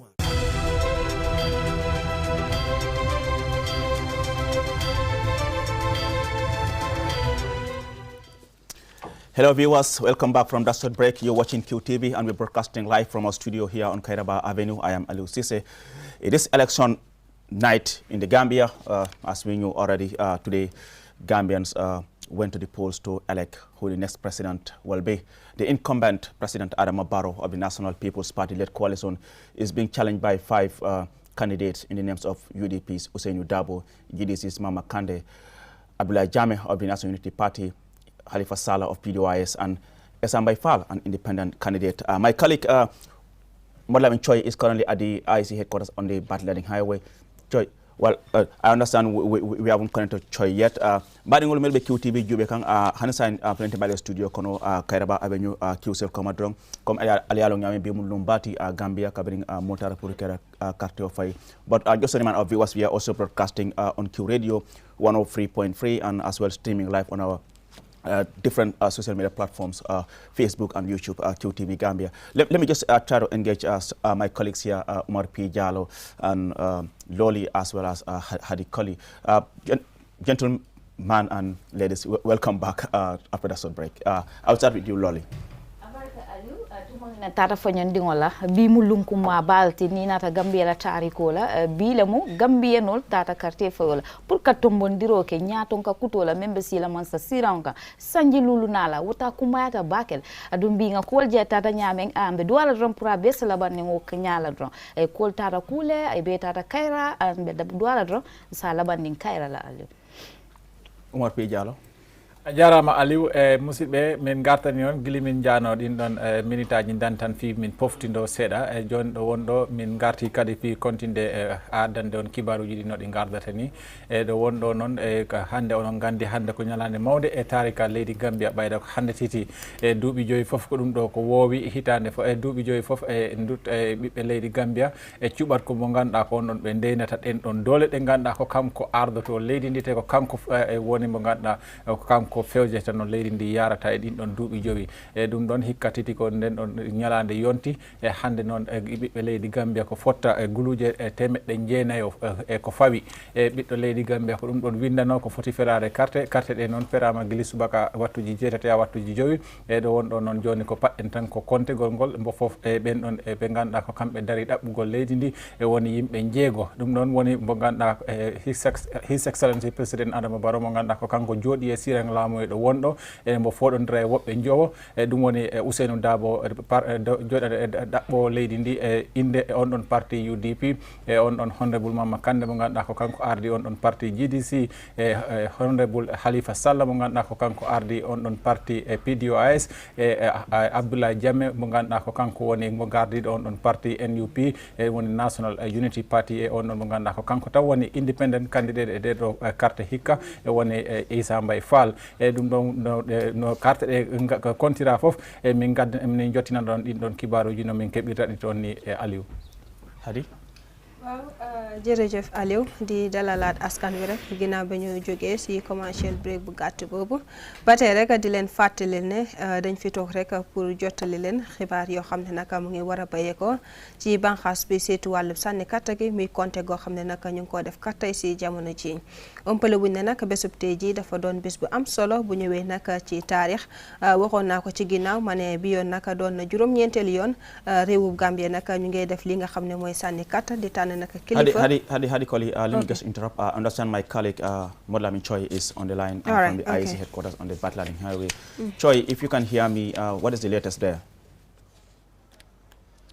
Thank you very much, Aliou. The cameras are fixed. The stage is set. Everybody is waiting for one man, and that's the IEC chairman, Ali Mamanjai, who will be giving out the results, certified results. There have been results published on social media, on all, but what happens significantly is the fact that it is the IEC chairman who will sit just behind me here. You've seen how the stage is organized, hand sanitizers placed in, observing the safety precautions, COVID-19.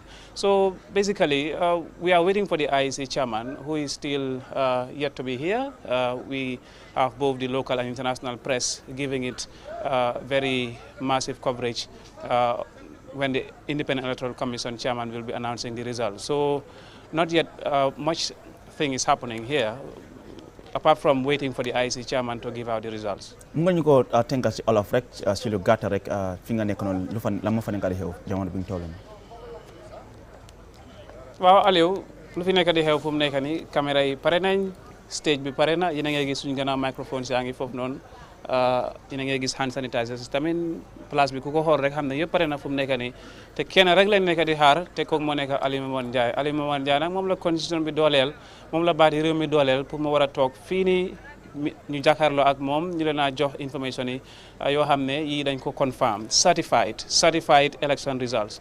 So loolu moo nekk lu nga xamante ni moo fi nekk di xew taskati xibaar yu jógee ko si bitim réew taskati xibaar yoo xam ne si réew mi lañ dëkk ñoom ñëpp ñu ngi toog kenn rek lañ nekk di xaar te kooku moo nekk Ali Momad Njie su ko defee ñu moo leen a jox xibaar yoo leen soxla si results yi.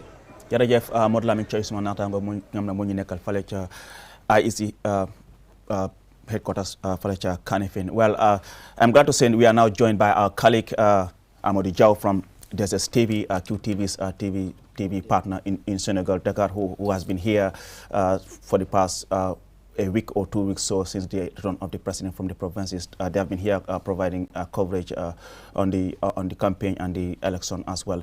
Jaw di la dalal ci plateau bi gannaaw bi nga egsi Gambia fekkee nga li nga mo nekk campagne bi génn tey mu nekk election bi mu nekk journée bu am solo si taarixi Gambia yow loo jàngat bi nga ñëwee Gambie ak léegi fekkee nga campagne bi fekkee nga election bi tam génnoon nga gis nga ni di sànni seen carte yi.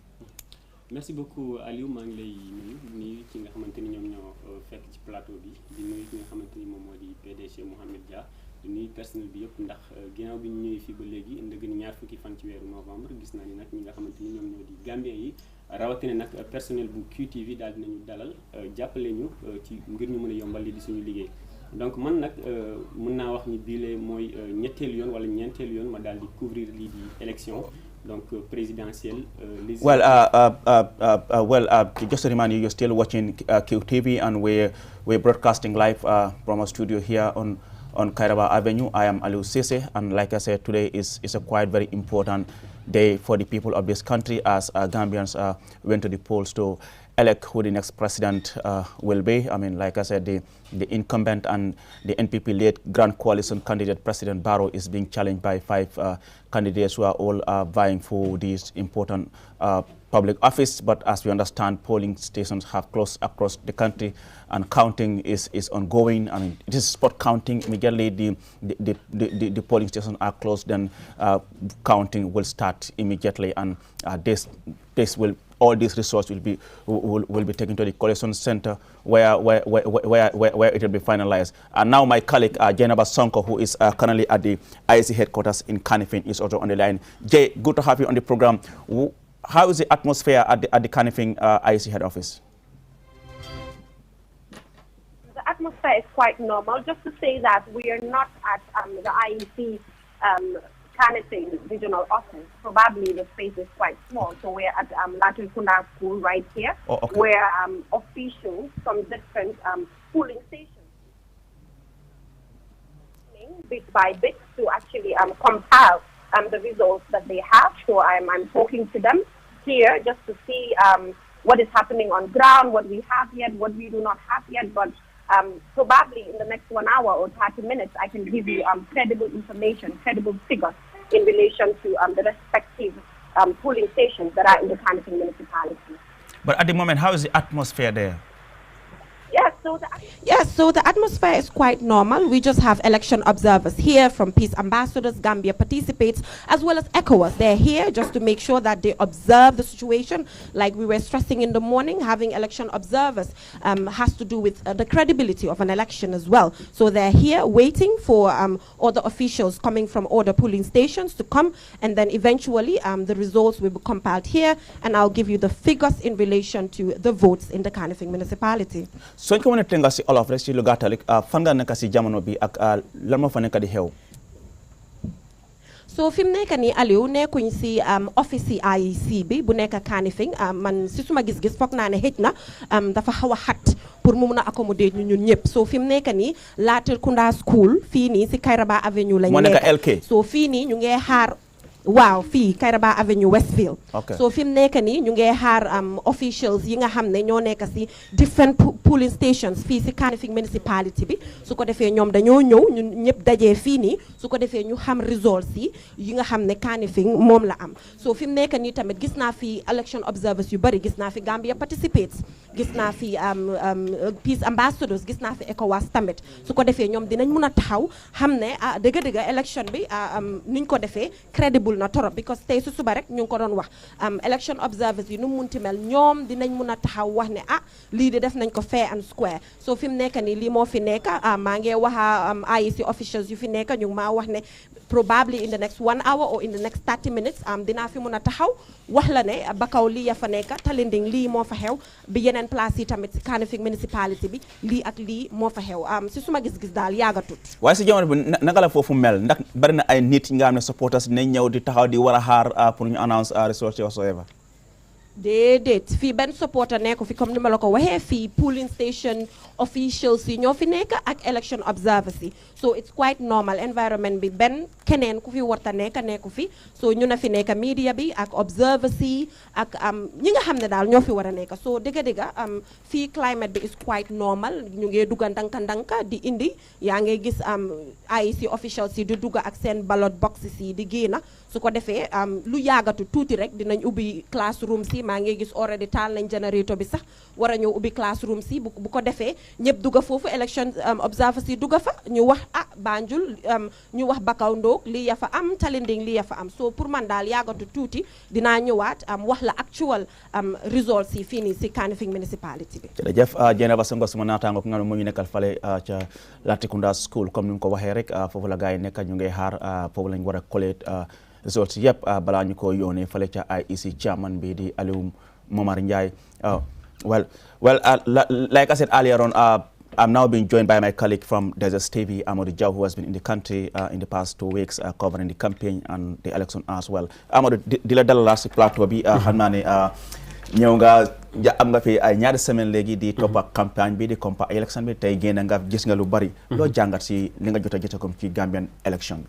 merci beaucoup Aliou donc maa ngi ko doon wax léegi rek nee na ñu ngi fii ci biir Gambie ndëgg ni ñaar fukki fan ci weeru novembre donc ñëw rek daal di bokk ci li nga xamante ni moom moo di élection yi mu doon ñaareelu yoon bu ñu ñëwee fii ci Gambie ndax Independence Day ci atum 2016 bi His Excellency bi ñu koy teg donc ñu ngi woon fii ànd ak suñu PDG El Hadj Ibrahima Ndiaye donc ma daal di remercier rek waa QTV si dalal bi nga xamante ni dalal nañu ko ndax bi ñëwee ba léegi ñu ngi liggéey amuñu benn problème donc di gërëm di sant personnel bi yëpp waaye di beral cant nag kii di Mohamed mi nga xamante ni moom moo nekk PDG bi ak groupe bi donc mën naa wax ni ñun ñu ngi fii dëgg ni ñaar fukki fan ci weeru novembre donc ànd ak kii di His Excellency Adama Barrow ànd ak moom ci bërëb yu bëri waaye it di nemmeeku yeneen candidats yi naka la ñuy daal di génnee rek naka la ñuy defee seen voté benn pàcc bi nga xamante ni jàngee naa ko fii ci biir Gambie mooy moom Adama Barrow defe ni mboolem candidat yi nga xamante ni moom lay jonganteel ñu toll ci juróom ku nekk dafa am lii di sécurité ndax boo xoolee ñun foofu ca Sénégal deuxième tour kese la ñuy jox kii di opposant bi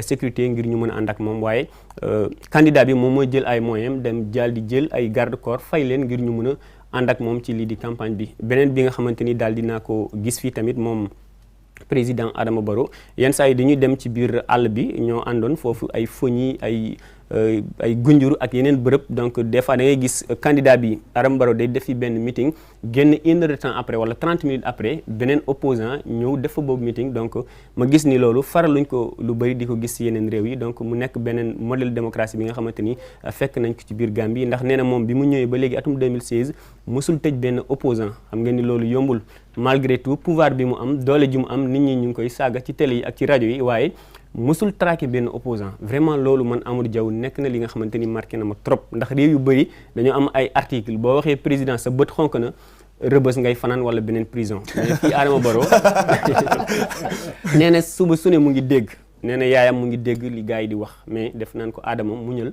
yàlla bu la dénkee réew da ngay yaatal sa dënn kii saaga la kii xas la kii ŋàññ la mais comme que yaa njaboote ñëpp yaay ce qu'on appelle le père de la nation donc da nga war a muñ ndax yàlla moo la jox poste bi nga xamante ni sa morom yu bëri bëggoon nañ ko gënoo leen juddu gënoo leen diine gënoo leen dara waaye yàlla moo jël loolu daal di ko teg sa loxo leneen li ma daal di nemmeeku tamit moom His Excellency Adama Barrow mooy des fois cortège yi dañuy daal di daje mu daje ak UDP xam nga UDP mooy Ousseynou Dabo son principal opposant donc cortège yi dañuy daje ci kaw tali bi waaye du am benn incident Aliou donc loolu tamit nekk na li nga xamante ni dafa doon lu rafet trop candidat yi des fois mu tooñ Ousseynou Dabo naan yóbbu naa ko ardo sama pap la moom ma waxoon yow yaay yonent yàlla Moussa donc mu doon ay kaddu yi nga xamante ni da ngay ree da lay reeloo des fois meeting yi day metti ay 3 heures du matin 2 heures du matin mais moom Adama Barrow bu jëlee kaddu gi rek dafa mel ni askan wi dañuy daal di xëmmaliku yeewu ndax kaddu yi muy faral di tooñ kii di Ousseynou Dabo nga xamante ni moom moo nekkoon seen njiitu parti moom moo ko génnee prison donc xam naa yéen a ma gën a xam loolu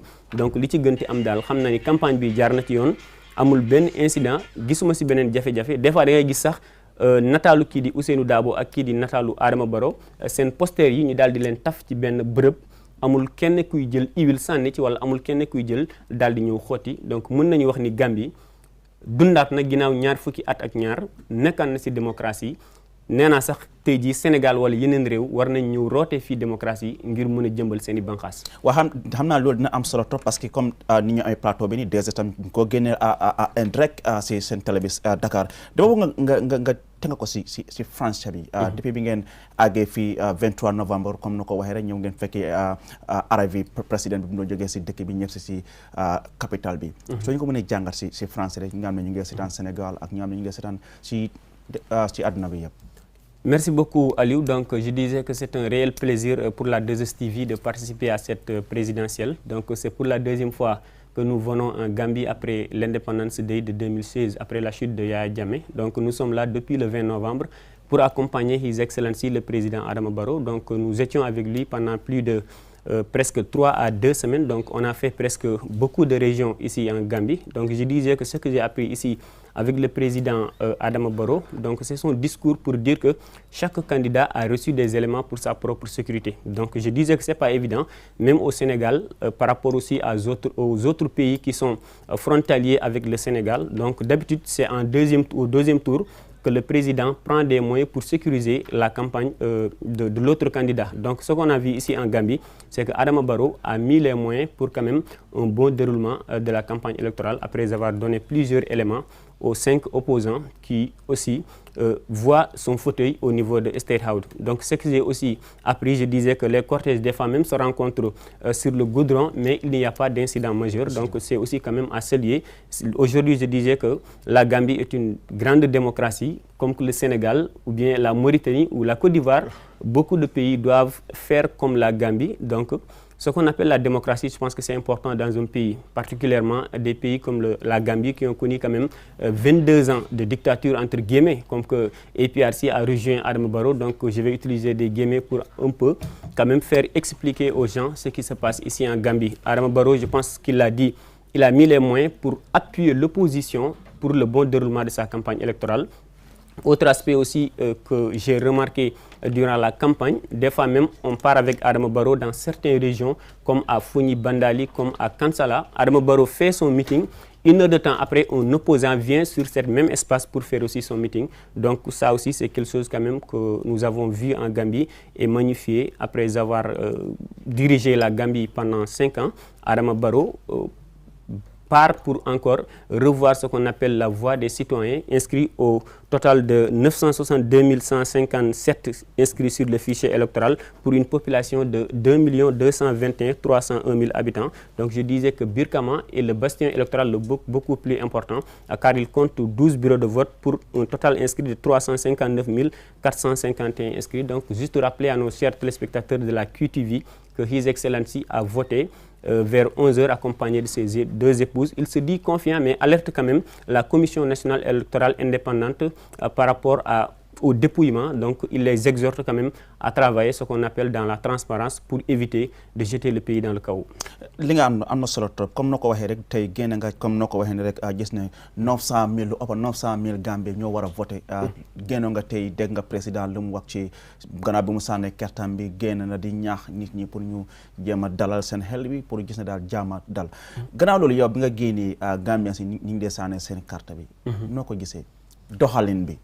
Bon xam nga fii ce qu'on appelle la Gambie joue avec le temps parce que nous là-bas au Sénégal dañuy jël li ñuy woowee bulletin de vote maanaam dafa nekk benn processus bi nga xamante ni dafa yàgg trop ndax ndëgg ni indépendance moom la ñuy def boo xoolee day jël temps waaye mën nañu wax ni jamono ji sax wàññeeku na ndax moom président Macky Sall bi mu ñëwee indi na ce qu'on appelle le parrainage jàpp naa ni fii am na ci biir Gambie ndax 15 candidats éliminé leen ci parrainage ba mu des 6 foofu ci Sénégal tamit boo xoolee élection 2019 ñi bëggoon bokk toll woon nañ ci 27 maanaam ñaar fukk ak juróom-ñaar waaye parrainage bi da ngay am lu toll ci 1% ci fichier électoral bi ñun ñu ngi am presque 7 millions d'inscrits sur le fichier électoral pour une population de 16 voire 17 millions d'habitants. Donc il faut nga am 1% maanaam 1 million presque pour nga mën a daal di jëm ci élection présidentielle. Donc bu ñu xoolee loolu dafa nekk benn mode bi nga xamante ni bari des fois nga gis nit yor alal amul benn compétence bëgg dem élection alors que askan wi ñoom ñooy tànn ñan ñoo ñu war a jiite ñan ñoo war a bokk ci élection yi. Donc loolu jàpp naa ni gis nañ ko fii ci biir Gambie beneen bu ma daal di xaw a kii mooy bul yu ñuy daal di voté fii ndax boo xoolee nit day dugg du def sax 15 secondes wala 20 secondes mu daal di génn alors que Sénégal dafa nekk benn procédure da ngay ñëw joxe sa carte d'identité ñu xool yow yaay Aliou juddu fii numéro pièce numéro d'identité donc ça prend du temps alors qu'ici en Gambie je vois que Barrow bi mu duggee ak bi mu génnee boo xoolee matul 45 secondes donc je pense que loolu day jouer ci temps bi et puis bul yi tamit nu ñu koy dugalee da ngay dugal génn alors que fële da ngay dem nga jël bulletin de vote nga jël candidat yëpp jël enveloppe lem ko ci dugal ko des fois boo dugalee ñaari bulletin day doon bulletin nul maanaam bulletin bi nga xamante ni baaxul alors que fii da ngay ñëw jël ñu jox la benn bul nga dugal bulle bi en moins de 5 secondes nga génn def sa encre wala su fekkee da ngay def encre ci bunt bi donc dafa doon benn mode élection bi nga xamante ni yomb na et puis bëriwul koppar ndax boo xoolee Sénégal dañuy jël ay milliards yu bëri def ko ci élection yi donte ni candidats yi dañuy joxe lu ce qu'on appelle benn caution maanaam benn somme bi nga xamante ni candidat bu ne da koy joxe donc ñu defaree ay bulletins de vote yóbbu ci urne yi donc pour une population je disais tout à l'heure de 17 millions nga bëgg defal candidat bu ne bureau de vote bu ne plus de 552 communes 47 départements xam nga loolu budget bu colossal la donc xaalisu réew mi lu ci bëri da cee dem alors que fii ci Gambie xaw ma buli ñaata lay jar nag mais xam naa ni daal moom moo gën a yomb Sénégal bari na ko comme ni ñu doon wax rek dégg nga président bu mu paree ñaax na Gambians yi pour ñu gis ne dal am gis nañ Lawyer Darboe Ousainou Darboe UDP moom tam joxe na kaddu yu mel noonu Essa Faal moom tam noonu la mel ñoom Halifa Sallah yëpp yow foog nga ne lii lan la wane si candidat yi nga xam ne ñooy nekk di jongante nii bon xam nga dafa nekk benn candidat élection bi nga xamante ni dafa serré trop parce que diggante papa ak doom donc xam nga dafay faral di wax ni moom fu mu dem ci àdduna bi di ñuy gis ni doom mooy bëgg a doon papam waaye nee na fii papa mooy bëgg doon doomam donc dafa benn dialecte bi nga xamante ni da lay reeloo mais dafa am lu bëri lu mu lay fàttali ndax bul fàtte ni Olof Ndiaye day faral di wax ni kudd gu mag moo mën a yëngal daxin donc Ousainou Darboe n'importe qui parce que dem élection pendant plus de 20 ans avec Yaya Jammeh 4 fois mënoo am élection nga ñëw avec 5 fois 5e fois 73 ans nga ni da ngay bokkaat alors que tu étais le vice-président de Adama Barrow nga nekkoon leader am nekkoon chef am nga nekk ci prison bi mu jiite génne la donc kàddu yooyu la ñuy faral di muy faral di yëkkati moom Adama Barrow ñoom ñaar ku nekk di artu ñeneen ñi ça veut dire que am na peut-être fii ak ay simili yu néew dañuy xam Gambie avenir am fan la jëm donc l'essentiel moom Adama Barrow sànq defe ni bu ñu ko posé question mu ni il est prêt à accepter ce qui va se décider maanaam moom fas yéene na nangu lépp lu mënta am waaye ñii di waa IC mooy la commission électorale nationale indépendante nañu def seen liggéey donc Gambie dafa nekk benn démocratie bu mag xam lu tax parce que ñun Sénégal opposition toujours mooy dóor pouvoir mais fii pouvoir des fois day dóor opposition des fois da ngay dem ñu naan non kees bi moytu leen ñu def ci cingom bu ñu defee cingom xam nga loolu ça veut dire que bu pouvoir demee ba jàpp ni opposition mën nañ def ay njuuñ njaaj ci élection nga xam ni réew moom mu ngi tegu ci yoon bu baax donc benn discours bi nga xamante ni ñoom ñaar lancé nañ ko boo xoolee am na yeneen candidat ñu ni ñoom wóoluwuñ IC donc peut-être ce qu'on appelle les poids plumes donc ñoom xam naa dañuy gunge rek mais ñëpp xam nañ ni principal challenger bi c'est entre Ousainou Darboe ak kii di Adama Barrow donc ñoom ñaar artu nañu ñi di waa IC ndax jamono ji mën nañu wax ni ëllëgu Gambie ci seen loxo la nekk nañu fexe ba daal di juger transparence fexe ba daal di jëmmal baatu askan wi li Gambien yi bëgg li 962 157 inscrits yi lu ñu bëgg nañu jëfee loolu te jàpp naa ni dinañ ko def ndax loolu mooy jàmmi Gambie mooy jàmmi Sénégal ndax Gambie ak Sénégal benn la mooy jàmmi Afrique te mooy jàmmi adduna bi. waaw naa la indi si pol bi rek sama mbokki pol nga dinañ ko dinañ jéem a làkk alpulaar tuuti. bi lay heftude Gambia ɗo November 23 a yi élection o a yi campagne o hono yiɗiɗa politique Gambie? a jarama Aliou no mbinom ni tan ko weltade kadi e yettude jomiraɗo Gueno Badjo télévision 2STV arde tawtorede ɗiɗo sumgoji ko ngol ɗo woni lawol ɗimmol amin gara ɗo e nder leydi Gambie caggal indépendance day hitande 2016 ɗum noon en gari ɗo guila ñande nogas lewru novembre eɗen gondi e Adama Barrow en jaadi e makko e nokkuji kewɗi ko woni abbo e région ngaji 5 walla 6 e nder leydi Gambie donc en jii campagne électorale o no yarata ni e kala saaha o ɓuuri wawde toñde komo wiyata o ko kañum mbinomo annabillahi Moussa woni Ousainou Darboe mo ganduɗa ko kanko yaltini ɗum e nder prison hitande 2016 ɗum noon ko yettere Allah ko mbami wiide tan ko weltare yettude dennangal QTV saabu guila min gari min e Seydou Sow ko ɗo min mbaɗata monté élément ji amen ko ɗo min kaccitto ko ɗo min gottoto min jetta hen vraiment personnel o foof e Mouhamed Diam ganduɗa kanko woni directeur général o e galle o foof somin kaali Mouhamed firti komin kaali personnel o foof ɗum noon yettude Allah en jii élection ngaji ɗi puɗɗima nane ko wiyete ko comptage manam golleɗe nan limé heddi ko seeɗa ande holi mo ganduɗa ko kañum jogori ardade ɓiɓɓe gowla Gambi e nder ɗi duuɓi joyi paaɗi kono kam en jii Gambi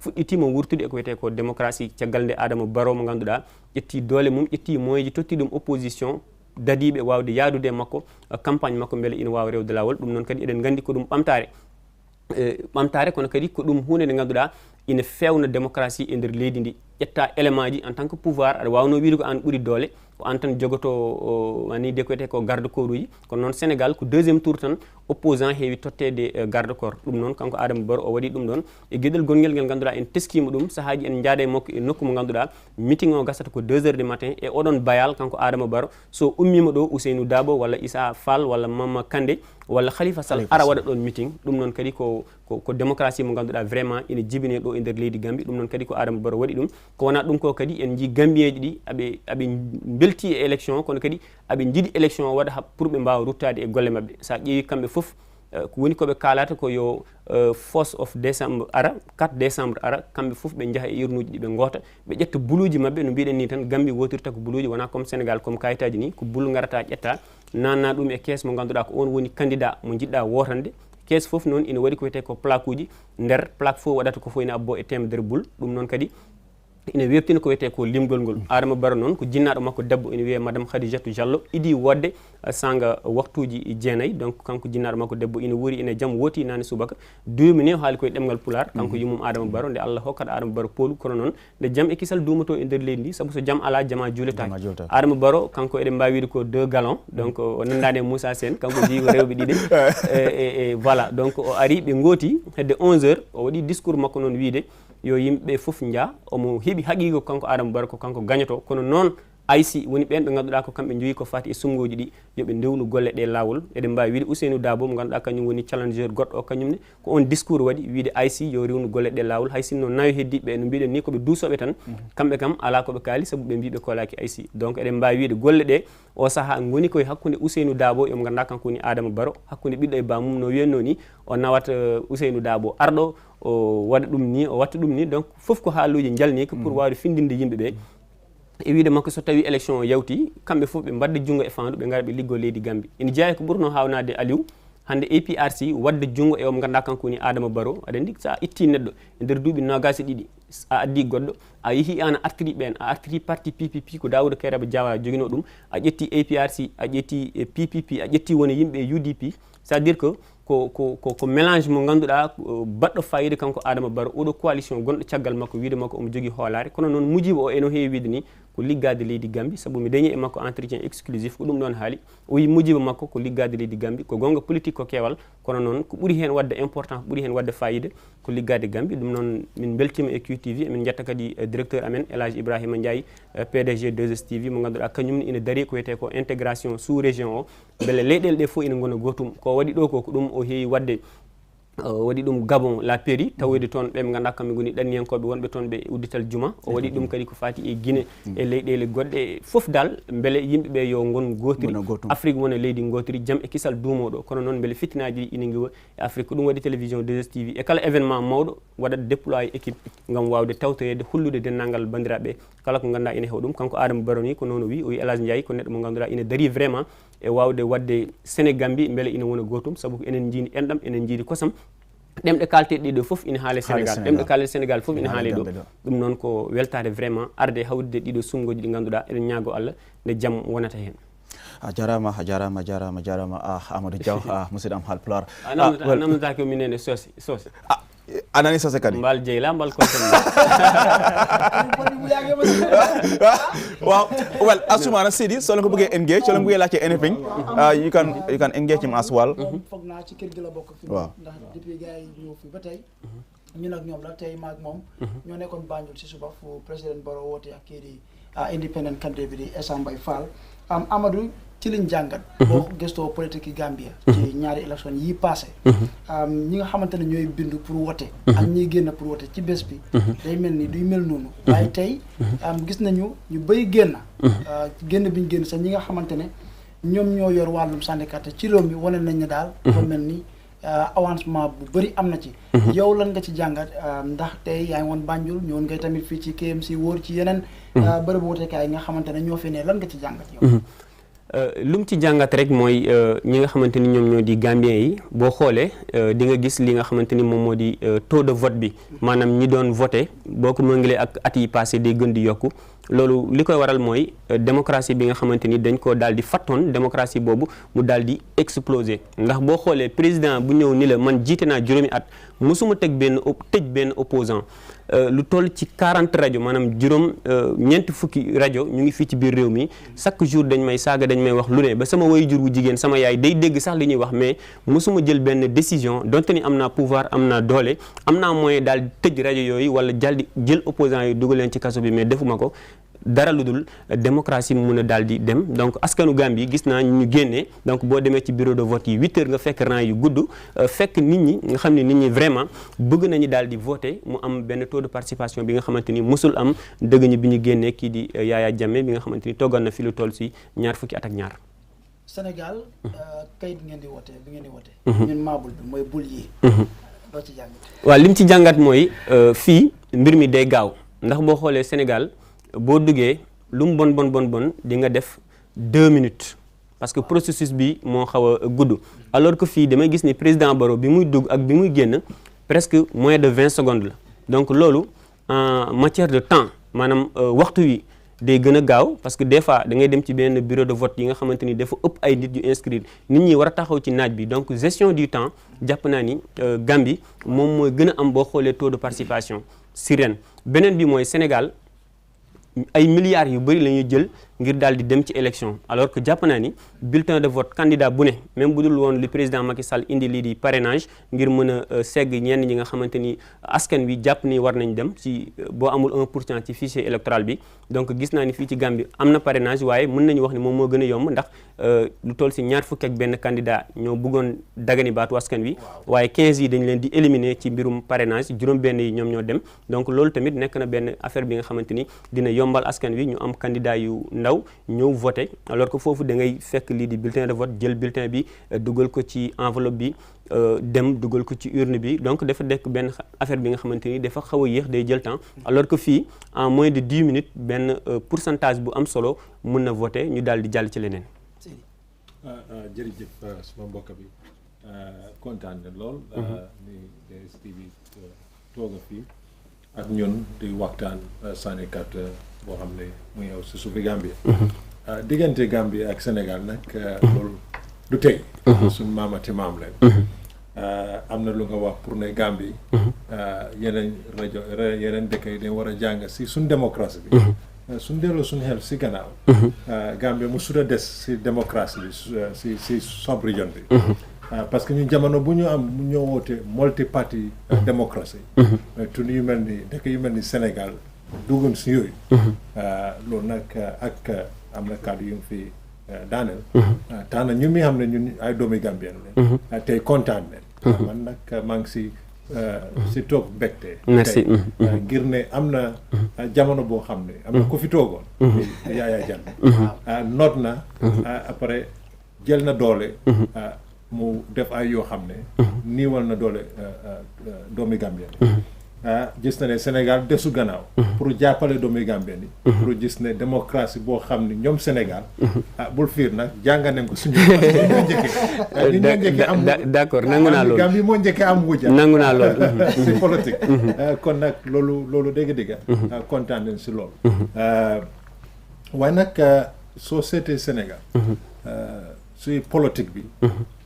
gis na ne ay candidat yu dee jéena dañoo waxtaan si lu bari loo xam ne nguur ji si ju jaaj yu ñu nekk di def moom mooy seen campagne bi lu ma bëgg a xam mooy yow da nga gisee suñ campagne bi Gambie message bi yu jógee si opposant yooyu message yu dee jógee si Adama Barrow mi incumbent yow na nga ko jàngee soo ko bugg a gëstu ak bu Sénégal bi su candidat yi jógee si wax si campagne bi bon boo xoolee xam nga candidat yi déjà comme ni mu ko waxee ñoom juróom benn lañu donc bariwuñu ñi nga xamante ni ñoom la ñu gën a suivre mooy président sortant bi mooy Adama Barrow ak kii di Ousseynou Dabo ndax askan wi ñëpp jàpp nañ ñoom ñaar ñoom ñoo toftante donc ay ñaari kuy lañu donc faw rek askan wi daal di bàyyi si ñoom xel bon li ñuy daal di gën a nemmeeku mooy ñoom dañuy faral di wax programme maanaam xam nga président sortant day indi lii di bilan ak programme maanaam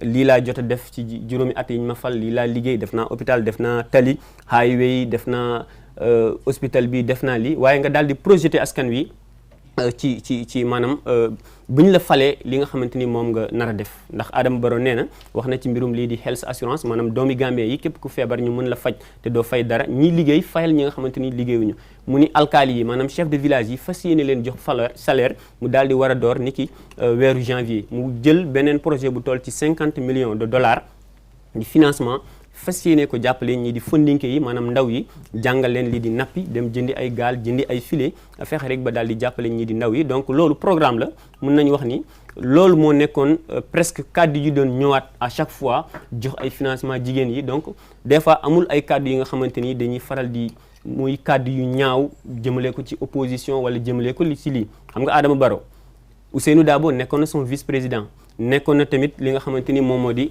son ministre des affaires étrangères donc ça veut dire que xam na ko bu baax a baax su fekkoon Ousseynou Diabo mës na fa luubal dara wala mës na fa def dara mënoon na yor kàddu googu ni pourtant bi mu la defee ci place nangam lekk nga fa xaalis nangam wala jëlee nga fa nangam mais moom des fois bu tuddee Ousseynou Dabo da koy naan dama koy yóbbu ardo sama maam la nangam daf ma bëgg a donn donc ci aspect reeloo nit ñi reeloo public bi askan wi daal di déglu ñu jóg après ñu dem beneen bi mooy comme li ma wax sànq day gis des fois ci mbedd mi posteeru Adama Barrow ak posteeru Ousseynou Dabo ñu takkal leen ñoom ñaar ci mbedd mi alors que amul benn nit bu ñëw xotti kii wala jël huile def ko ci comme ni ñu koy faral di defee ci yeneen réew ça veut dire donc discours à l'apaisement la mboolem challenger yi facile di woote ñi nga xamante ni ñoom ñoo di askanu Gambie bu ñu voté ba pare ñu daal di jëm ginnaaw suba ñu daal di ànd liggéey ngir Gambie mën a suqaliku ndax loolu moo am essentiel. jërëjëf. merci beaucoup. jërëjëf Amadou Diaw mu nekk suñu naataango bàyyi ko fale ca 2STV suñu partners TV station Dakar ñu tam ñu ngi stream lay live si 2STV Amadou di la wax ne ngàcce nga la ma jërëjëf si ñi nga ñëw si plateau bi xam naa ne lii dafa gën a dooleel partenaire bi nga ne moo nekk diggante QTV ak 2STV fale ci Dakar te xam naa ne jotam jàngal lu bari ci wàllu politique Gambie naka la ñuy doxalee suñu élection bi campagne bi naka la doxee xam naa lii dafa nekk loo am ne lu am solo la pour ñaari réew yi waaye lu am solo pour ñun nga xam ne ay journaliste lañ dañuy tukki di couvrir ay yeneen élection ci yeneen réew yi nga xam ñoo nekk si région bi soo foo naa lii lu am solo la bu dee am na yeneen kaddu loo bëgg a tàggatoo képp ko am ñu ngi laa seetaan Sénégal à Gambie ci àdduna bi yëpp loo am li nga wax gaa su ko mën a wax si olof français Paul. waaw juste pour dire que Sénégal ak Gambie benn la ndax Gambie mu ngi nekk ci biir Sénégal donc dañ koy faral di wax la Gambie est une enclave à l'intérieur du Sénégal donc ñun ñoo bokk ay maam bokk ay diine bokk kaddu yi nga xamante ni moom la ñuy daal di yëkkati ndax boo xoolee atum 2017 Adama Barrow mu ngi prêter serment foofu ci ambassade de Gambie bu nekk Sénégal. D'accord. ñu gis taxawaay njiitu réew mi président Macky Sall taxawaay bu mu ci def ñu gis tamit ñii di takk deru sénégalais yi ci intervention bu CEDEAO donc l'organisation sous-régionale lu mu ci def donc Sénégal mën naa wax ni bokk na ci transition jëm ci li nga xamante ni moom moo di geneen nguur donc jàpp ci rek ngir jox ñi nga xamante ni ñoom ñoo di askan wi jox leen li nga xamante ni moom lañ def ndax moom Adama Barrow mu ngi amoon jamono jooju suma juumul 43% Yaya Jammeh mu topp ci moom mu ngi amoon 39 wala 41% lu mel noonu donc Sénégal joué na ci benn rëy et puis pont bi nga xamante ni moom moo nekk fële ca Farafeñe suma juumul tamit nekk na benn mbir bi nga xamante ni gën lëkkaloo dem ak dikk diggante Sénégal ak lii di Gambie donc ñun ñoo bokk maam ñun ñoo bokk lépp presque boo xoolee programme yi dafa xaw a nuroo donc askan wi doon benn artistes sénégalais yi ñëw fii jouer fii donc mu doon benn mbir bi nga xamante ni daal nañ ko rafetlu donc juste pour dire à nos chers téléspectateurs de la 2STV et de la QTV respectivement des premières chaînes de télévision privées du Sénégal et celle de la Gambie donc juste pour dire que le Sénégal et la Gambie sont deux pays frères. Nous sommes unis. Rappelez juste qu'Adama Barrow avait prêté serment en 2017 à l'ambassade de la Gambie au Sénégal, donc à Dakar. juste pour dire que les Gambiens et les Sénégalais vivent dans une parfaite harmonie. Nous étions même la fois passée à Tonteboul, donc nous avons interrogé des Sénégalais qui sont là-bas, juste pour leur aussi faire part de l'ambiance de cette présidentielle qui passe ici en Gambie, prier pour que la paix règne dans ce pays. Nous n'avons que vu des banderabi si la musibe tedube, min jogi me weltare beaucoup des plateaux QTV, min jetta mon no fewi, min jetta directeur o, kon kadi min jetta ben mo ganda ko kambe goni mawbe men nelbe men ga Elhadji Ibrahima Ndiaye e doole e moyeji mo wadi wawde addude ga équipe mbele amin mbawa tawtorede ɗiɗo sungoji ɗum noon eɗen jetta kadi président Adama Barrow dokkuɗo men entretien exclusif en jii gay kokkolli mawɗi ene coppintono e less makko kono noon exclusivité o hokki ɗum ko 2STV ɗum ko ballal Allah e ballal Elhadji Ndiaye en beltima vraiment leydi Gambie e leydi Sénégal ko gotum enen jiidi yumma e baba ken enɗam gotam Adama Barrow nde Yaya Jammeh sali yaltude watno prêter serment o wodno ko toon to ambassade mo Gambie gonɗo toon to Sénégal firti ko Gambie e Sénégal hannde ko en enɗam gotam ken leñol gotol eɗen ñaago jaam e kisal nde duumoto e ɗeɗo leyɗele ɗiɗi duumo e aduna o fof jarama Amadou Diaw merci beaucoup si li nga nangu pour ñëw si plateau bi di la gërëm bi la sant ko wiɗa ko lañol gotol Gambie Sénégal. Well viewers, you're still watching QTV and we are broadcasting live from our studio here on Kairaba Avenue. That was our colleague Amadou Diaw, who is in the country to cover the election for Desert TV, our TV station in Senegal. They've been here since on the 23rd of November covering the campaign and the election, and they, as he said, you know, is quite important for him as a journalist, and they have learned a lot as far as Gambia's election and democracy is concerned. I'll just engage my colleagues here, Omar P. Jallow, Loli Kamara, and Hadi Kali. Loli, yamoy amade memfo ngalo ye domandin sika jele. Yala diamo janyarele, I mean Gambia jan. Okay, alu nga ala diamol mwele diamol kumayata bake andu nyinyata bakele komin tumo mina inata Gambia jang ifana liela kibarol be ken sunyo kan andu be nun korosiro da mala aka keta e kontano ti tumo mina ay Gambia je ibe tamakan ni silo mina ni ajube demokrasi ya ko de demokrasi be tamakan jam bakele e bari kukili ngay men fomi an ka kumata bake wala mo ako bikaje le president o na nyin tundoto ay mitino soto wati sutundoro muta don opposition fana enaji ako mukultimi yalon ka kumayata bakele kantum ku jamal bi jemi yalon ka yefo ako Senegal wol mukultimi yalon ka te keno la wala kole yalal pour ka keji ku fo mona mi yalon ka kumayata wala mu carte keso nyinti bero nyin ka fayro ke minna ako de fana mukultimi yalon ko a nyinyandi bakele ako de ay soni endiro ke carte fayolo ko nyina bari ni data carte fay dinkira nyito ni adila wati sutu ikadum bungo nyin kono ya fay adunia fay ikamo la kuma ako ya yitandi ko de asoniyatal ando tariyatal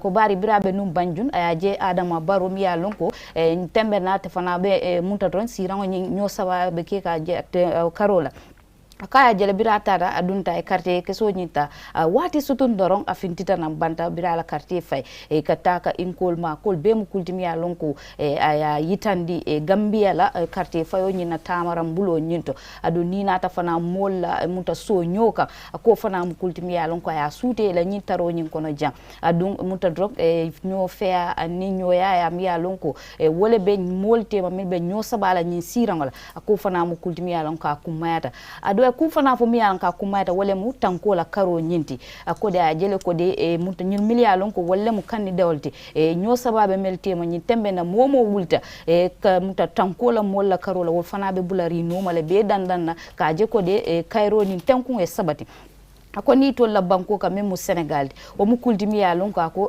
tourner flanjan e ka di o sembo di la wolto pour kaje ko de c'est tanko la mol bule bulu ke danda ako bari Gambia aje ko de o mu kuldimi ya ka soneyata bake adon Adama Barrow la siok ni nyin tembenna ay ku jamal sone andi mol la karola mol la tara nyoka ni yoya nyoya mi ya lon ko wala be ke kanja wota ko mbefo ko de démocratie la taru Gambia banko kanja kumayata bake adon momo diamu ta mele alonko wolle be nyosabala nyi siranga e be ka min fo wole mu kode Cairo anin tenkungot momo e quartier soto aliu e salon ko momo gagnete salon ko ala ya kitindi walle woto kuwo kundi tol be min fo nyi somandanna wala momo e quartier so momo drone gagné o soto en sa songal ando abesike kuluwo ko na ni tenkun anata duwa Gambie ko min tenkun ni Cairo mi jaske kudi mi alon ko abe tenten nandu ako Sénégal ni banku kotenol e se yaka Gambie fe bage e bari Gambie ni ajube ku jamal bi jemi ko nyi tembe na mbake ka nyofi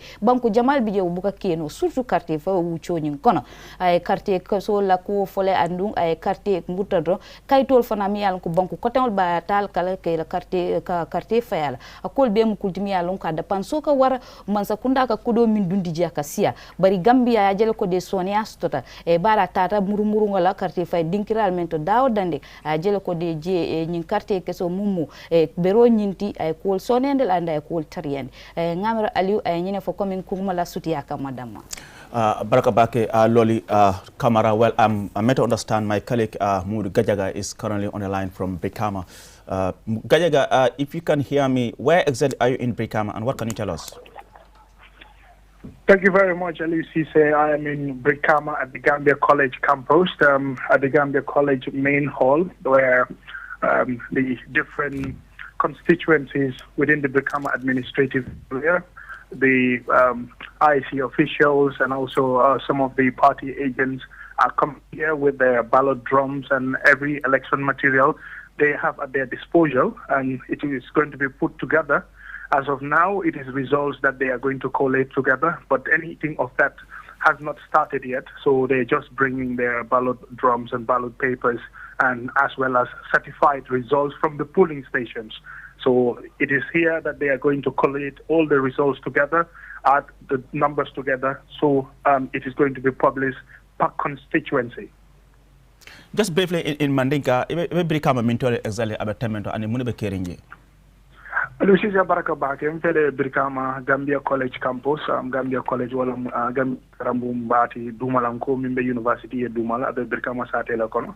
Bawo Brikama Muglal di Damia Lonko, Fanalo Mianka Warta Bake, Alumia Gibe Fanang, I see office on the Brikama Jedo at a Bakele to Kuna Water, so Sango Sanging at Rakate Sobe Kiring, Ika Keda Mendola Gambia College, Ika Ballot Dromol Besamana Walto, Olonin Cafe Keso Ninti, Kata Fofengol, then ni bona polling station level also, Olan Kaseka Fight Dalmento. Then ika samana njanneto akatare asafe kaitol bala already police station candidate ay nangam jelle soto je so kana kafun nyoma janne ibajale ni ko foñi berefet ni ko foñi jarol ni ko sane mentere ni ko fanam busumbala constituency olindum constituency then ibe desambala non janneto ka kafun nyoma so ni akafun nyoma ibajale ko constituency sa fo candidate kari ay nyin nangam ne soto so mbo tembe dal to folo sa den mol bina kan ne demanding ka bonam foñi ñol ka bonam kombo sawd ma fongola ka bonam kombo not ma fongola ani dinkira jaman bari sa hani ka kaytol ta ki ka fun ñoma pour ko continue ñin dati o mon commencer folo. Just briefly in Fula, just tell us what's happening where you are at the moment, please. Kono fewi Aliou Cisse yo kala heɗotoɗo yo kala dara ɗo QTV ɗo en woni ɗo min mina Birkama Gambia College ɗon woni place mo annantuma hoorema wonɓe e tunde Birkama o kamɓe fof wonɓe heede Foñi wonɓe Kombo South kamɓe fof ko ɗo ɓe addata ballot box ji maɓɓe ɗi ɓe addi yin ɗo waɗe confirm ko candidate dariɗo pour presidential election mo kala e maɓɓe ko result nangam heɓɗa e constituency level ko ɗo ɓe ƴettata résultat ɗi fof ɓe hawrindina ɗi ɓe ndaara kani mo kala hoɗo ko jeli heɓɗa e constituency mo kala ɗum woni tundu Birkama e ɗo e tunduji sa yehi heede Foñi sa yehi heede Kombo South heede Gunjur en heede Sukuta en fof ko ɗo in hawrindinte si in hawrindinama ha paari nden wiye candidate kaari ko nanngam o heɓi ha in fof résultat ji ɗi fof ko ɗo yaltata dal Gambia College ɗo ɓewdo ɗo en woni ɗo ɓena ara seeɗa kono ɓe ɓurani noon hewde na.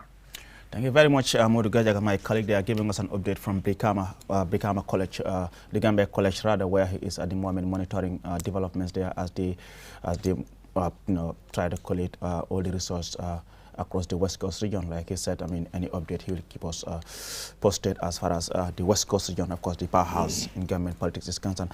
Hadi Koli, Denga bala Gajaga di ñëw yaa ngi doon dégg kii lu mu doon wax Amadou Diaw bàyyi ko 2STV dégg Gajaga tam lu mu jot a waxagum li nga xam ne moo jógee ko Brikama noo ko jàngatee.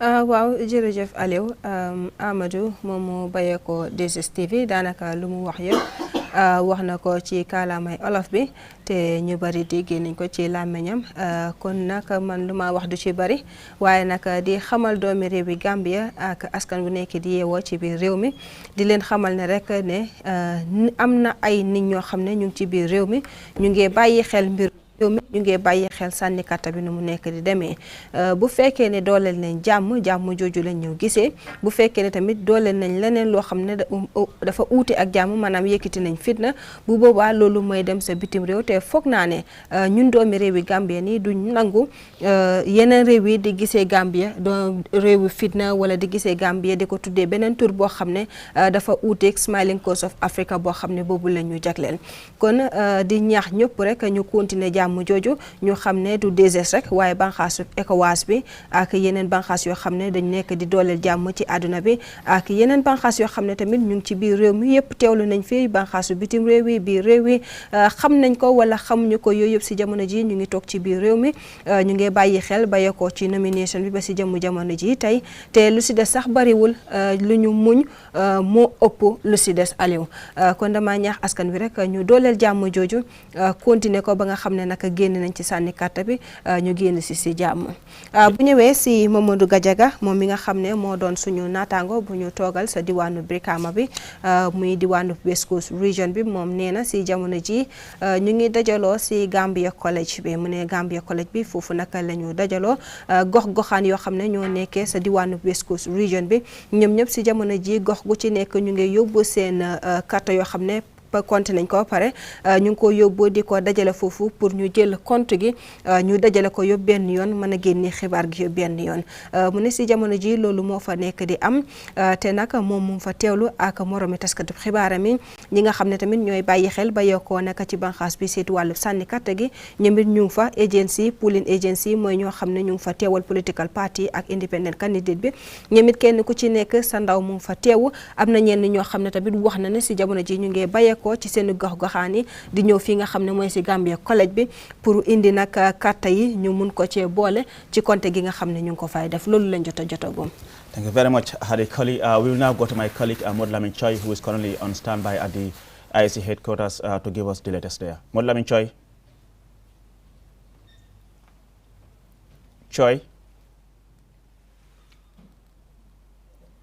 Well, it seems we are to connect with my colleague Modlamin Choi at the IEC headquarters for the latest update from the Independent Electoral Commission. I'll now bring in my colleague here, Umar P. Jallo. Umar. joɗaniɗo QTV e Q radio fi min gaddanna on kibaruji ɗi ko fawti e sengol ngol ɗo feragol carte hande ngol ganduɗa e ko lebbi walla duuɓi e ko ɗum ɗo wonno haala leydi he e wondema de ko ɗum woni aada walla ko ɗum ɗo woni ko ganduɗa ko ɗum luwa dolintini ɓiɓɓe leydi ɓe e ɗum noon ko hunde nde ganduɗa ko jari accir hakkille no beeti ɓayde ko ñalande nde ganduɗa ko ñalande wotere arata hitande foof e duuɓi joyi foof ko nde ɗo ko laawol gotol keɓete wona nde ɗo ñalande ni fi mbawen enen foof e kala mo ganduɗa ɓiɗɗo leydi Gambia a windama a timmini sartaji ɗi e fi mbawa anne okkeɗen ɗon doole e no mbawiɗa tawede ngol ɗon subgol on ɗon mo ganduɗa ko kanko dolintinten ndende no doole leydi ɗe ɗum ɗon noon so e ndendiyo e kala hen mo ganduɗa ko on ɗon woni mo ganduɗa ko ɓen yimɓe ɓurɓe ɓe heew ko on ɓe ɓuuri hoorade walla ko on ɓe gokki doole mumen walla konnguli mumen e fi ardo leydi ndi ko on ɗon yimɓe ɓe foof ɓe poti o jaɓande reggina o heera o ɓaawo e ɗum ɗon ko yimɓe jeeygo ɗaɓɓata leydi ndi ɗo wonɗo kono kamɓe fof ɓe mbawata heɓ ko neɗɗo goto wawata heɓde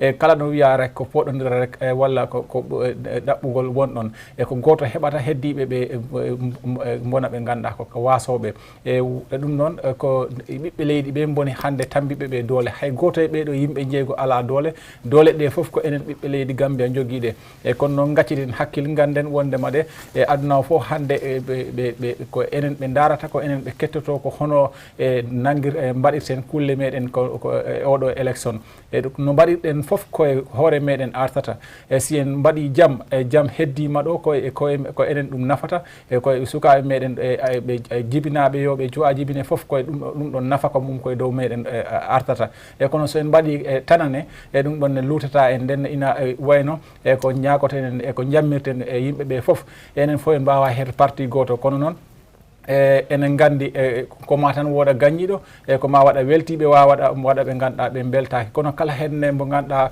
mbo heeri o gañaki no yi leydi ndi wota o parti ɓuranma leydi ndi wota neɗɗo mbo kerɗa o ɓuranma leydi ndi no a yi leydi ndi ganda ko ɗo ɓiɓɓe ɗo keɓɗa ko ɗo foof ma woni ko ɗo fotma jaran ko kala nden tabintinde ɗo jamɗi foti jarande ɓiɗɗo leydi Gambia foof ko kala ko ganduɗa ko ɗum ande mbawɗa wadde eno jam tabitiri ɗo ko ɗum ɗo woni ko yimɓeɓe fof jammirte ko ɗum ɗon woni ɓiɓɓe leydi ɓe fof ko ñaguete ko ɗum woni ko ganduɗa ko ɗum ɗo woni yewtere nde ɗo wonɗo yimɓeɓe fof noɓe jooɗo ɓe galleji mumen ɓe mbasa funtoye ɗin ɗon beddaji ɗo wonɗo ala ko neɗɗo heeɓi ko neɗɗo wawi wiide ko ɗum ɗon juuroto ɓayda hay hunde neɗɗo anda ko ɗum ɗon woni ko ganduɗa ko ɗum jari juurade ɗo wonɗo yimɓeɓe fof ɓe ñaague mbo kala no jooɗo hetto radio ji mum walla téléji muɗum laara no kulle ɗen goni jaarude ni kala hen ko ganduɗa ko ɗum ɗon IEC okkile ko fawti e results ji enen fof jaɓen ɗum giwren ɓaawa maɓɓe ɓayda ko enen ɓiɓɓe leydi ɓe dolintini ɓen ɗon ne kolorɗen ɓe okkude ɓe ɗen ɗon liggey wondema ko kamɓe potta okkirde on ɗon result kala hen cuɓaɗo ganden ko on ɗon ɓiɓɓe leydi ɓurɓe ɓe heew dolintini ɓe ndeydi o konngol maɓɓe e doole maɓɓe ɗiɗo duuɓi joyi garoji Aliou. Jarama Omar P. Jallo. Well, viewers, we remind that you're still watching QTV and we are broadcasting live from our main studio here on Kairaba Avenue, just behind QCell building. We are also broadcasting on Q Radio 103.3 and streaming live on our social media platforms, Facebook and YouTube as well. I'm here with my colleagues, Ansumane Eswanyasi, the drama is back on the panel, and CDC as well. I mean, you've heard from our correspondents, Gajaga at Brikama, Modlamin Choi, telling us everything is said. Well, I understand Modlamin Choi is now back on the line. Choi, what is the latest from the IEC? Thank you very much, Aliou. It's the same story. All eyes are on that stage, and we're still waiting for the chairman of the Independent Electoral Commission to make the announcement of results, certified, having been tallied, counted, and collated across all this country. So everybody is still waiting. The IC seems to be taking its time in order to make sure that they get things very correctly, as expected by Gambians. So constitutionally, it is the IEC chairman who is the returning officer, and the returning officer is the only one mandated to announce the results. So his announcements will declare where the votes lie, who will be the winner, who will be declared winner in these presidential elections. So the press, members of the press from the international media, local, are all anxiously waiting to hear from the Independent Electoral Commission Chairman Ali Mamanjai, who from any moment from now will be live on QTV and other media channels to give updates as to the results in the just concluded polls. Thank you very much, Modlamin Choi, my colleague. They are giving us an update as to what is happening. I mean, Mr. Ade, it seems, I mean, the IEC is really taking its time not to rush to announce any results before everything is confirmed. I remember saying this when we started. Yeah. I think it's a case of rightly so. And there are several people waiting on this, not least, of course, the aspirants. But you also have the local press, you have us, for example, here, but you also have a huge international presence, quite a lot of international media here.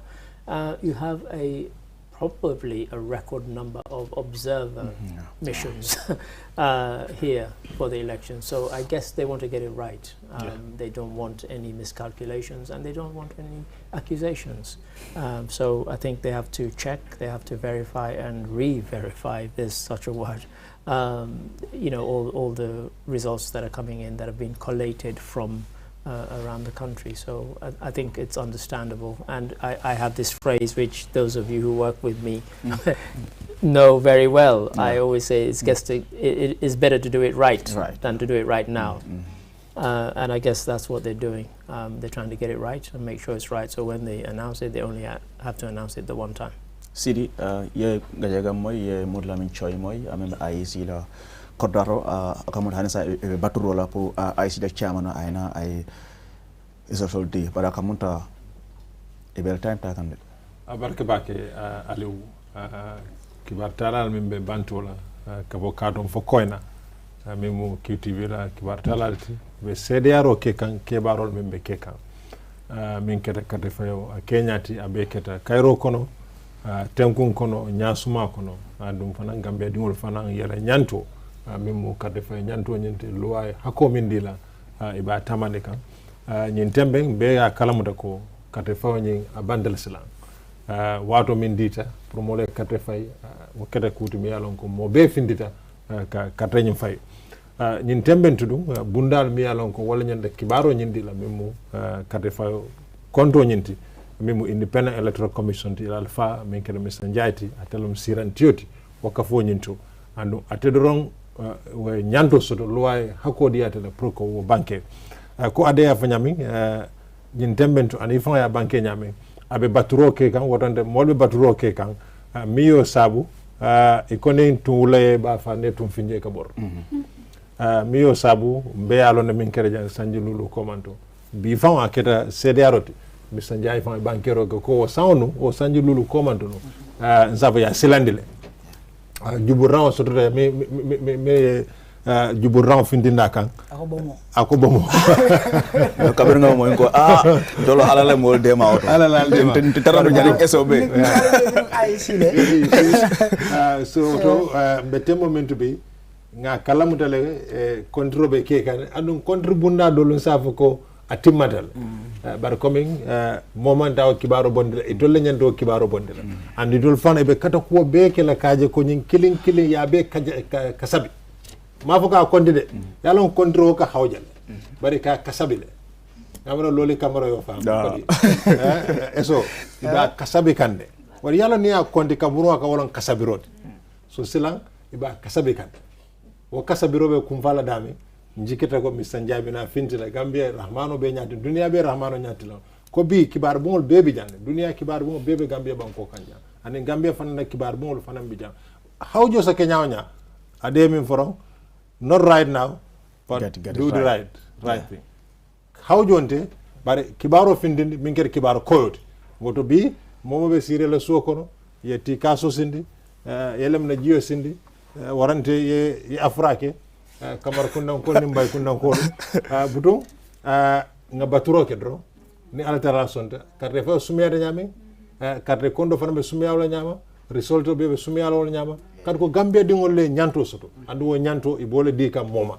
aliou baraka bake Sidi Cissé eso jërëjëf Aliou yaakaar naa lu Sidi wax am na solo torop mooy ne élection yi Gambia foog naa lii dafa nekk loo xam ne fa mel ni chance la pour képp koo xam ne doomi réew nga pour nga bokk ci kuy fal wala folli njiiti réew wala wane tamit sa baat ci réew mi ne yow tamit am nga ci kàddu ci ni réew mi di doxee ak kan mooy ilif réew mi waaye tamit maa ngi bàyyi xel ne ni yaa ngi doon di fësal ay results ak yu demee noonu xam ne ci jamono internet la yàkkamti bi ak yooyu waaye ñu bàyyi xel rek ne élection la te dafa sensitive ñu xaar buntu bi nga xamante ne la baati réew mi dooleel pour ñu saytu wàllum élection waaye tamit fësal képp koo xamante ne bokk nga ci bi la jongante loo munti am ñu fësal ko ndax luwaa ñoom la ko dooleel ñu xaar leen ndax luwaa dafa ne chairman bi rek la dooleel pour mu mun a fësal kan moo am lan ci élection bi ñuy ñaan di ñaax ñëpp ñu xaar loolu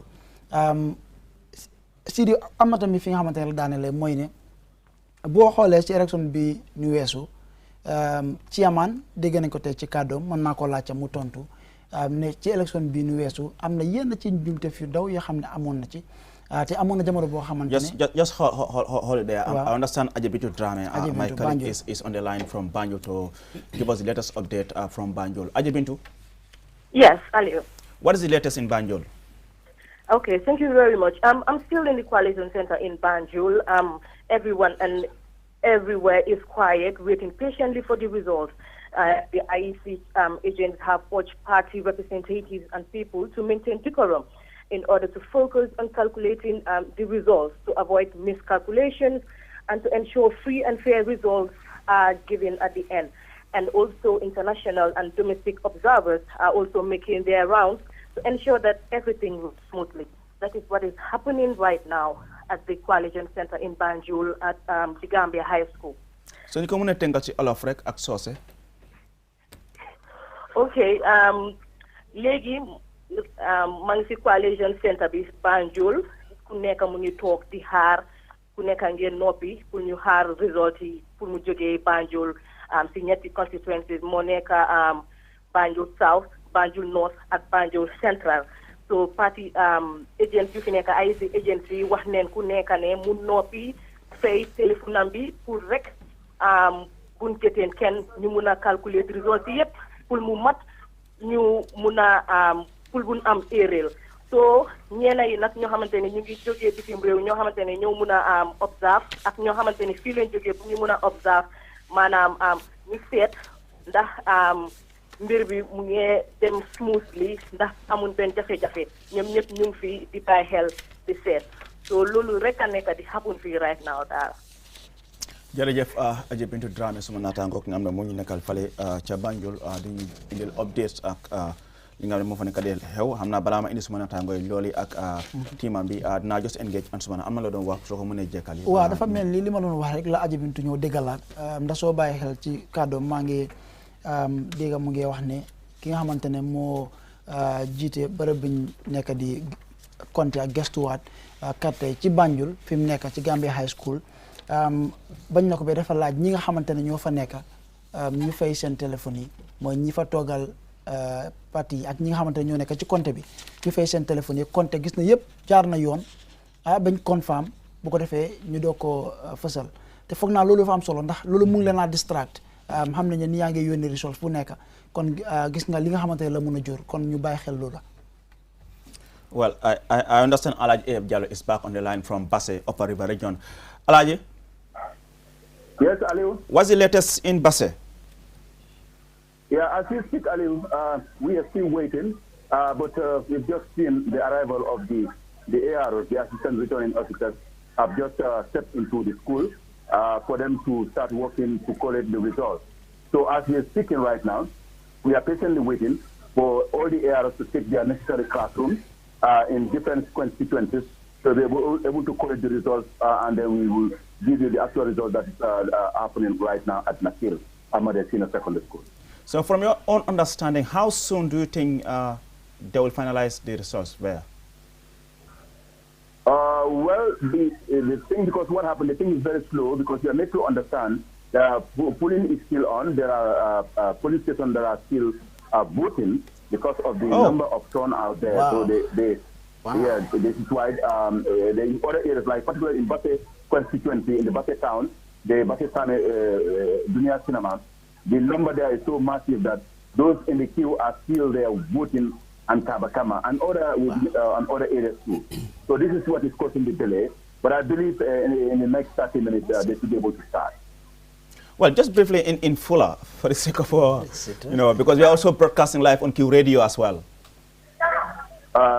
Musidɓe wonɓe hettade radio QTV ha joni ko addangol on kibaruji ɗi andanta iɗi fewndi election 2021 fewno ɗo ni meɗen ko Nasir Ahmadiyya Senior Secondary School ko ɗo résultat ɗin fof mottidirte mottidirama ɗo on tuma ɗi compte tundu kala tundu ɓay ɗon andi URR ko tundu jeeɗiɗi wonɗo o watti ɗo ni so tundu résultat on natani taw kono sa yiɗi natani mi heeɓi kibaro on woɓɓe police station ji goɗɗi ha joni woteno toon ɓay ɓe yawani gaynugol wote kono tawi ɓe dari ko line so ɓay noon wawan ko ɗum wi si tawi ɓe dari ko line wattu o yoni koɓe acci ɓe vota ko ɗum waɗi noon ha joni kono min yi AROs ji ɗi ɓe assistant returning officer woɓɓe fuɗɗima natude ko school pour ɓe nata ko classe ji par ce que wawi woni classe kala no jon district kala no jonna classe ko toon ɓe wata joɗade ɓe mottidira result ji ɗin on tuma ɓe haalna men ko hono result ji ɗin yawti par constituency inen wawa jonnude on result ji ɗin fewno ɗo ni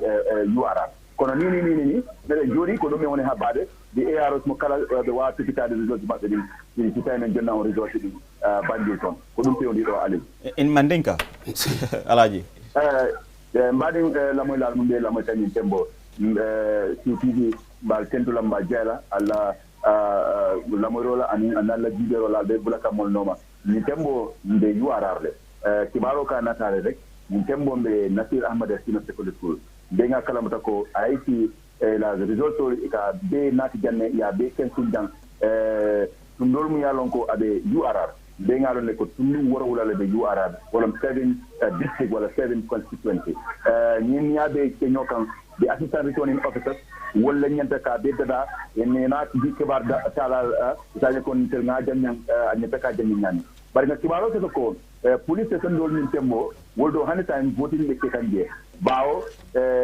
wato sita wato mena 5 o'clock ya tare be line kono because ni election de min yalon ko mol fumpita anyama bar ni police station fa mu yalon ka be bakke tate ko ne ka fa bakke dunia cinema hani time ni tembo mol be lori de voting la so wala tina ni tembo URL jam zo solde dilerin domande bawo police station dol be leri na hani time ka voting ke alisite. Baraka Bake, Alaji AF Jallo, correspondent in Basse, just giving us an update as to what is happening exactly in Basse. And now from Basse, we go to Mansakonko. My colleague Al-Hassan Bah is also on the line. Al-Hassan, what's the latest from Mansakonko? Right now, people are at the Pakanding Upper School where the collation will be happening.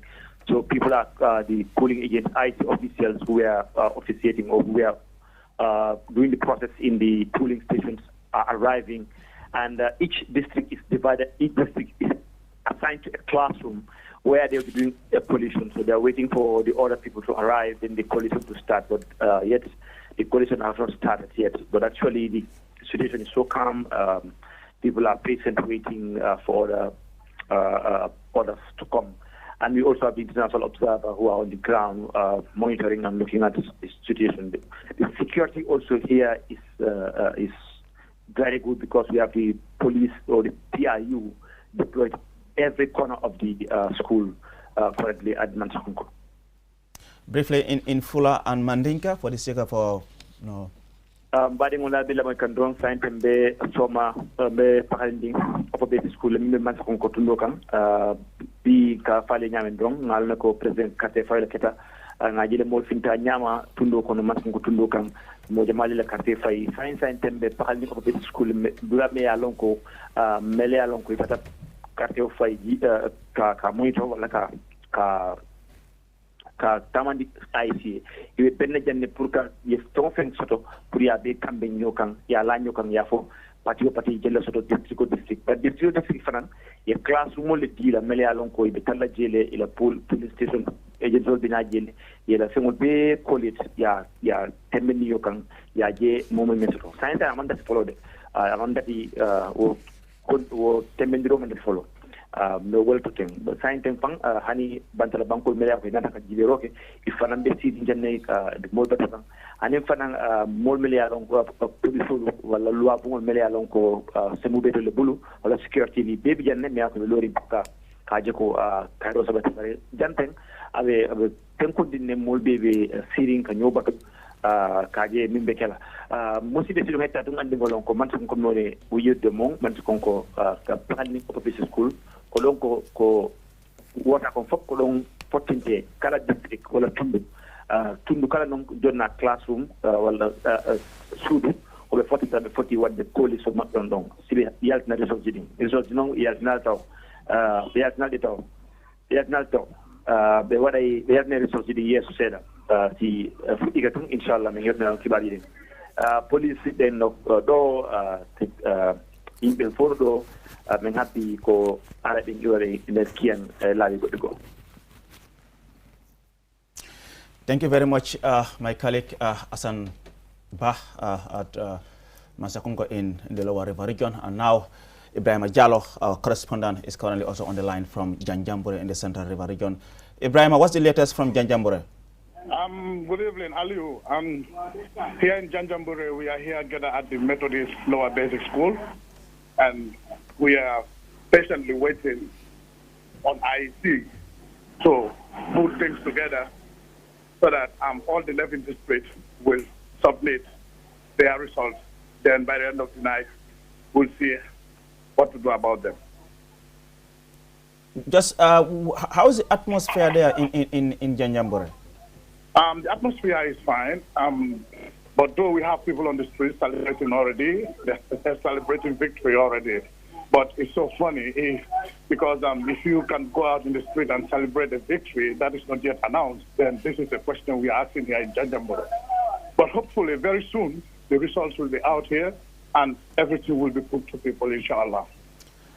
Just briefly, if you can just share this thing in the local language as well, for the sake of viewers and listeners. Okay, on jarama musibe fulbe hay joni ko salminongol on imordo to Janjambure lower basic school no woni methodist no wattu do ni men do dari men fadi ha police station ji sappo ego wonbe e tundu CRR do gila CRR north e south belata be addude ballot box ji mabbe de woni kaaje ferade hande de belata be addude de konte be anda ko parti hombo e hombo wini kala parti ko hebi ko kade be wa kontude be ittondira dum to me wonno ni no watu Janjambure do to no de iti parce que wadi no happel tagal do seda wadi yimbe be andata be walti parce que be wadde celebrate wonde ma kambe be wini kono non awata wadde celebrate wonde ma wini so tawi ko wida ko wini ko wada ka announce ko dal joni me toro yimbe fof to be tenku be jodo be hedo ko ay si tan wasa wide ko kari wini ko kari woni winan to mi ko dumi torota yimbe be Aliou. Jarama Ibrahima, our correspondent there, giving us updates as to what is exactly happening at Janjambure in the Central River region. Mr. Ade, that's Alassane Ba and Ibrahim just giving us updates as to what is happening there. I mean, just as we have had from Alaji Jallo in Basse, counting is the confirmation that still trying to collect all the results from the different polling stations before it is finally sent to the IEC. But I mean, the issue of the spot counting, as we speak, they are so, well, I understand Don Williams is also back on the line from Farafenni. Don, what's the latest from Farafenni? Right now, I am, yes, Aliou, I'm right at Kerawan right now. Oh, you're at Kerawan? Okay. Yes, Kerawan, where the results have been released. And just shortly after I spoke to you, the result for the Lower Badibu was released, right? And the other centers, the other constituencies are now coming in to compile their report and their results before it will be released. But so far, everywhere it's calm. People, the turning of the polling agents and the other electoral officials are all busy to make sure the results are being compiled. Thank you very much, Don Williams, our correspondent there, giving us update from Kerawan in the North Bank region. Mr. Ade, I was just coming back to the issue of the spot counting. I mean, already results are circulating on social media, on WhatsApp, on confirmed reports. I mean, are you concerned by this? I am, and I am not surprised. I think we live in an age where people spread rumors quite readily and quite freely on social media. Some of them, and people sometimes go to great lengths to spread these rumors. And I'll give you an example just from a couple of weeks ago. In Sierra Leone, there's a journalist who is very vocal critic of the president, and they started sharing on social media what looked like a very authentic press release from the president appointing her as his chief press secretary. Now that would never happen in ever. And yet people started circulating it, saying, gosh, they must have made up. They would never make up. I mean, they are sworn enemies. And yet it looked authentic. And so it started getting, as soon as I saw it, I just deleted it. And of course, an hour later, there was a rebuttal from the Office of the President. But just the lengths that people will go to spread, the fact that somebody had gone to that length to actually take what was obviously the letter heading of the president with the stamp and everything, and then insert the text saying that this person has been appointed. That took a lot of creativity and a lot of time. So people go to great lengths. And what I say to people, ignore everything unless it comes from an official source. To hear of people celebrating when no results have been announced is quite ludicrous, really. I mean, what are you celebrating? Supposing those results turn out to be false. And, you can't take back all that jumping and dancing that you've been doing. So I think people should wait as we are waiting and as we are being patient, as everybody is being patient, and not succumb to because sometimes it's quite tempting. Because sometimes you get these results and you get these reports and they seem or they appear quite authentic. And I always say this, every time somebody says to me, I got it from a reliable source, as long as it's not an official source, I just disregard it. In fact, I treat it as an unreliable source. So unless it's official, don't get too excited. Sini imandika about abaraka bake Aliou abaraka ade min ketela nyini karoti ko mete momentu kibaro dolbe findikan for WhatsApp long for Facebook long ane wo sifa bare njikita ko Gambian ko be bota kalama tumomena IEC la alfal sita ka bankero ke ane kanyi sabatinde ko kibare natrabe denden karte fol anyanta bole to le bulu wodo tembo min kondiro kasabirobe ke kan kondiro keta abe kasabi kan wodo nyum kumayata bake ngasi ngambatu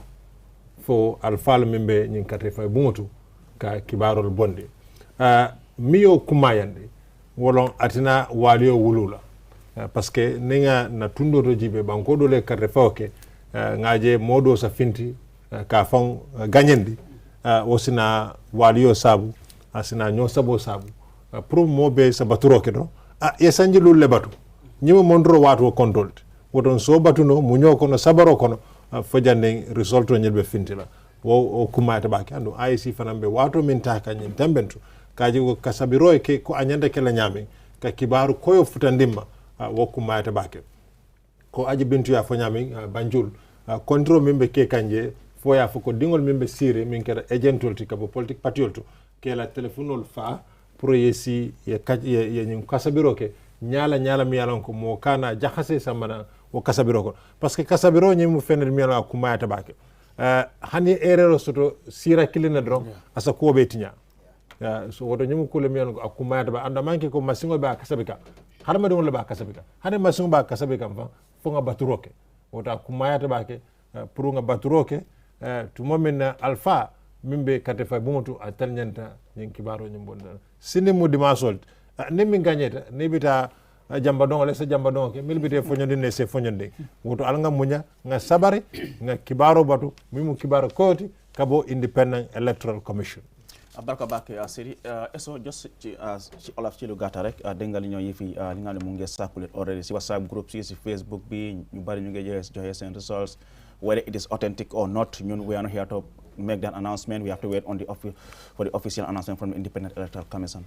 waaw pour bamtuwaat rek li Sidi wax ak Mr Ade naam ne dëgg la dañ nekk ci jamono boo xam ne jamono internet la WhatsApp bi ak Facebook yeeg yooyu waaye pour bamtuwaat rek li ñu wax mooy ne nañ xaar ñi nga xamante ne la loi réew mi dooleel na ñoom ñoo saytoo élection ak chairman bi nga xamante ne la loi dooleel tamit pour mu mun a fësal results yi ñu xaar official announcement bi xam nañ ne naam ne du ñàkk am na ñoo xam ne jamono ji ñu ngi nekk ci bërëb wooteekaay te jot nañ ci xibaar yi waaye nañ toppal li nga xamante ne la loi wax ki yàlla wërsëgal xam naa fii ba suba dina feeñ ñu xam ne kooku la doomi réew mi daal di tànn ñu àndal liggéey ak moom waaye fi mu nekk daal ñu ngi ñaan di ñaax ñëpp ñu fexe gis ne daal topp na li nga xamante ne la loi santaane mooy ne bu kenn announce results yi nga xamante ne wala sax wax ne daal yow yaa am ndam ndax foog naa si di joxe na exemple boobu gis nañ ko ci yeneen réew te jur na fa fitna ñi nga xamante ne la luwaa dooleel de ñoom ñoo saytoo loolu ñoom waneeguñ ca kan moo am ndam yow nga génn ne man maa am ndam loolu daf dee mën a jur fitna ñuy ñaax tamit di ñaan ñi nga xamante ne ñoo di suñuy kilifa yi jiite parti yi ak ñi bokk ci biir a jongante ñu bàyyi xel loola ñi nga xamante ne nag ñoom ñooy doomi réew yi seen boppa ndax jàmm ñun ñoo ko mën a sàmm ñoo mën a saxal jàmm fii ci biir réew mi ñu fay daal xaar IEC kuñ munti wax ne moom la yàlla wërsëgal ñëpp ànd ak moom foog naa loolu am na solo. Jerejef Ansumane Sonyasi, Jerejef Inimbar Sidi Sise. Thank you very much, Mr. Ade. Well, viewers, you reminded you're still watching QTV and we are broadcasting live from our studio here on Kairaba Avenue, just behind QCell building. I am Aliou Sise. And we're also broadcasting on Q Radio on 103.3 and streaming live on Facebook and YouTube as well. We'll go for a short break and we'll be back soon.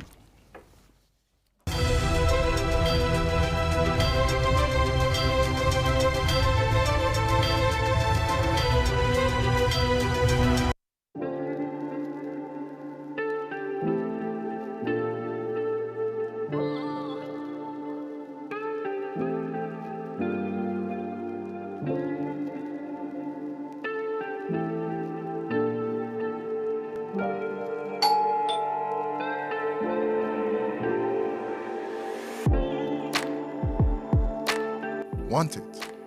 Order for it and pay quickly using QuickPay on the QMoney platform. With great technology, comes ease and convenience. Get a glimpse of what a comfortable life is with Q Money by dialing *323# now. Call 133 for more information. Q Money, Sunyu Kalpe. Oh, darling, darling, darling. Dafa am fu mo joge ak foko daane. I don't know what's going on. I'm not going anywhere. You help. That's the thing because da nga gis ne fi dafa war oh darling, darling, darling. Simple yang ko defon nice ñu ñu seen ñu ko ya. Bravo dafa spécial ci bépp jeeg bu koy jëfandikoo ci biir waañam man daal bëgg naa jeeg buy wëri lii sàppali ci nam te bravo bokk na nag lii sàppali ci nu jeeg yu baax ji yëpp nag laay waxal togg lu neex yëkk lu neex taaj lu neex ko ñam ne gongo bravo bëgg naa la bravo nag amal na leen bravo hot pepper maanaam kaani gu neex lool bu mujj tàng bravo chicken bravo shrimps bravo tomatoes bravo spices bravo aromac ak bravo day reetaanloo bépp jeeg te leneen nag lu ci gën a tee neex mooy bravo amal na leen 10 grammes 15 grammes 35 grammes ak 75 grammes ak bravo benn borom kër du guddee àll ndax lépp day tegu ci gongo.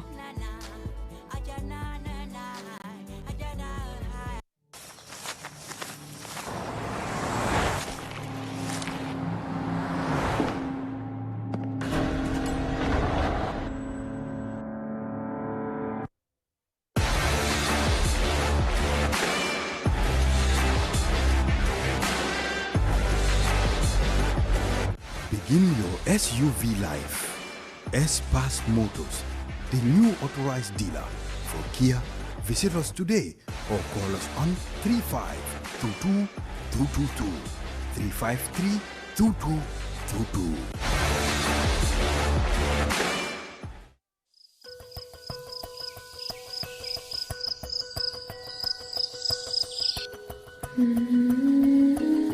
Light. From the beginning of time, light has been there. It is integral to our survival and to our way of living. We need light to work, To build, to grow things, and even to see our loved ones. light makes things easier and better. So QCell has changed the way you buy Q-Power to make it easier and more accessible. You can now access the same service quickly and get your cash power tokens instantly with the new QCell Q-Power code. To light up your world, simply dial *363#. With a touch of your fingers, With ease and convenience from the comfort of your home or office, you can bring light into your world instantly with *363#. Q-Power, lighting your world. QCell Sunyabus. We innovate, others follow. Isn't it great to travel again? To return to the sky, to the hotel, the sun, the mountains, the jungle, to be back in business, real business, with real people in real meetings. For all the meetings? What if we only keep the nicer side of traveling, like traveling like a star and eating like in a star-rewarded restaurant, enjoying the heavenly view from our boutique hotel and its heavenly comfort. Time to enjoy yourself and to enjoy top service. You're in good company. Brussels Airlines.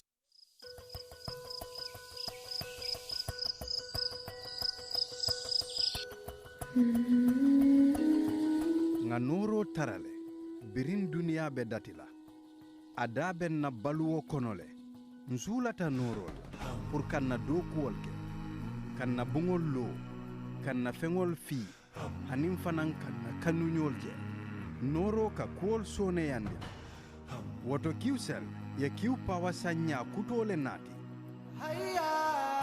isela kas power sotono katabake anin ñing QCell la ñing code kuto ila dunia malandi anin ñing star 363# katabake hanna tara ibela suwo kono ila office ko anin dulalo star 363# kumandi sign Q-Power ki la dunia malandi QCell suñu boss ntolle nga silo walang dole mol noma doomu aadama bu ne yelloo na ndox mu set te ndox mu set dafa bokk ci dundi doomu aadama te biir kat amul seetu waral na lépp lu fay dugg dafa war a doon li nga xamante ne ni lu indil doomu aadama bi loraange ci wàllu wérugu yaram One Stop Water Solution Limited ñu ngi fii ci biir réew taxaw temm fexe pour gis ne doomu aadama bu ne di nga naan ndox moo xamante ne ni ndex mu sell te wóor la ndax indil nañ leen ay xeetu filtres yi nga xamante ne ni mun ngeen koy jëfandikoo ci seeni pompe yi ci biir réew moo xam booxool ngay jëfandikoo wala pompe nawek yi ne bépp xeetu filtre bi nga xamante ne ni dina la indil wér gu yaram musal la ci loraange amal nañ leen ko ci biir réew am nañ 10-inch filter set of 3 bii nag ñett lay àndal bu ci ne ak li muy liggéey bokk na ci 5 micron pp sediment filter bii nag mooy segg ndox mi ba mu set génnee fa lépp li nga xamante ne ni warta ànd ak ndox moomu bala nga koy jëfandikoo gat granule carbon filter bii nag mooy segg génnee lépp lu xeetoog chemical ak organique yi nga xamante ne ñoom ñoo nekk ci biir ndox mi sellal ndox mi ba waral mu soppi li nga xamante ne moom la ndox mi di saf mu soppi cafin gi def ko ndox mu sell te óor CTO block carbon filter bii nag du yem rek ci segg ndox mi sellal ko ba mu sell waaye nag daf koy yokk ay ngéneel yi nga xamante ne ni day baax ci wér gu yaramu doomu aadama bi dëgëral waaye tamit yàggal lool sa yuur wi am nañ tamit 12-inch filter set of 3 boobu it liggéey bu nu mel lay def ñetti filter yépp benn bu nekk ak lu muy liggéey am nañ 10-inch post carbon 10-inch coconut carbon 75 GPD PO1 membrane bi amal nañ leen bépp xeetu water tank tàmbalee ko ci 500 litres 5000 ba ci 1000 litres ak plumbing fittings kon nag mbokk yi bu ngeen buggee naan ndex yu sell te wóor seeti leen One Stop Water Solution Limited suñu makkaan bu mag baa nga foofa ca Sukuta Highway Mariama Kunda Johnson wala nga call ñu ci 505 5691 796 8272 One Stop Water Solution Limited ndox mu set mooy yàggal dund ni doomu.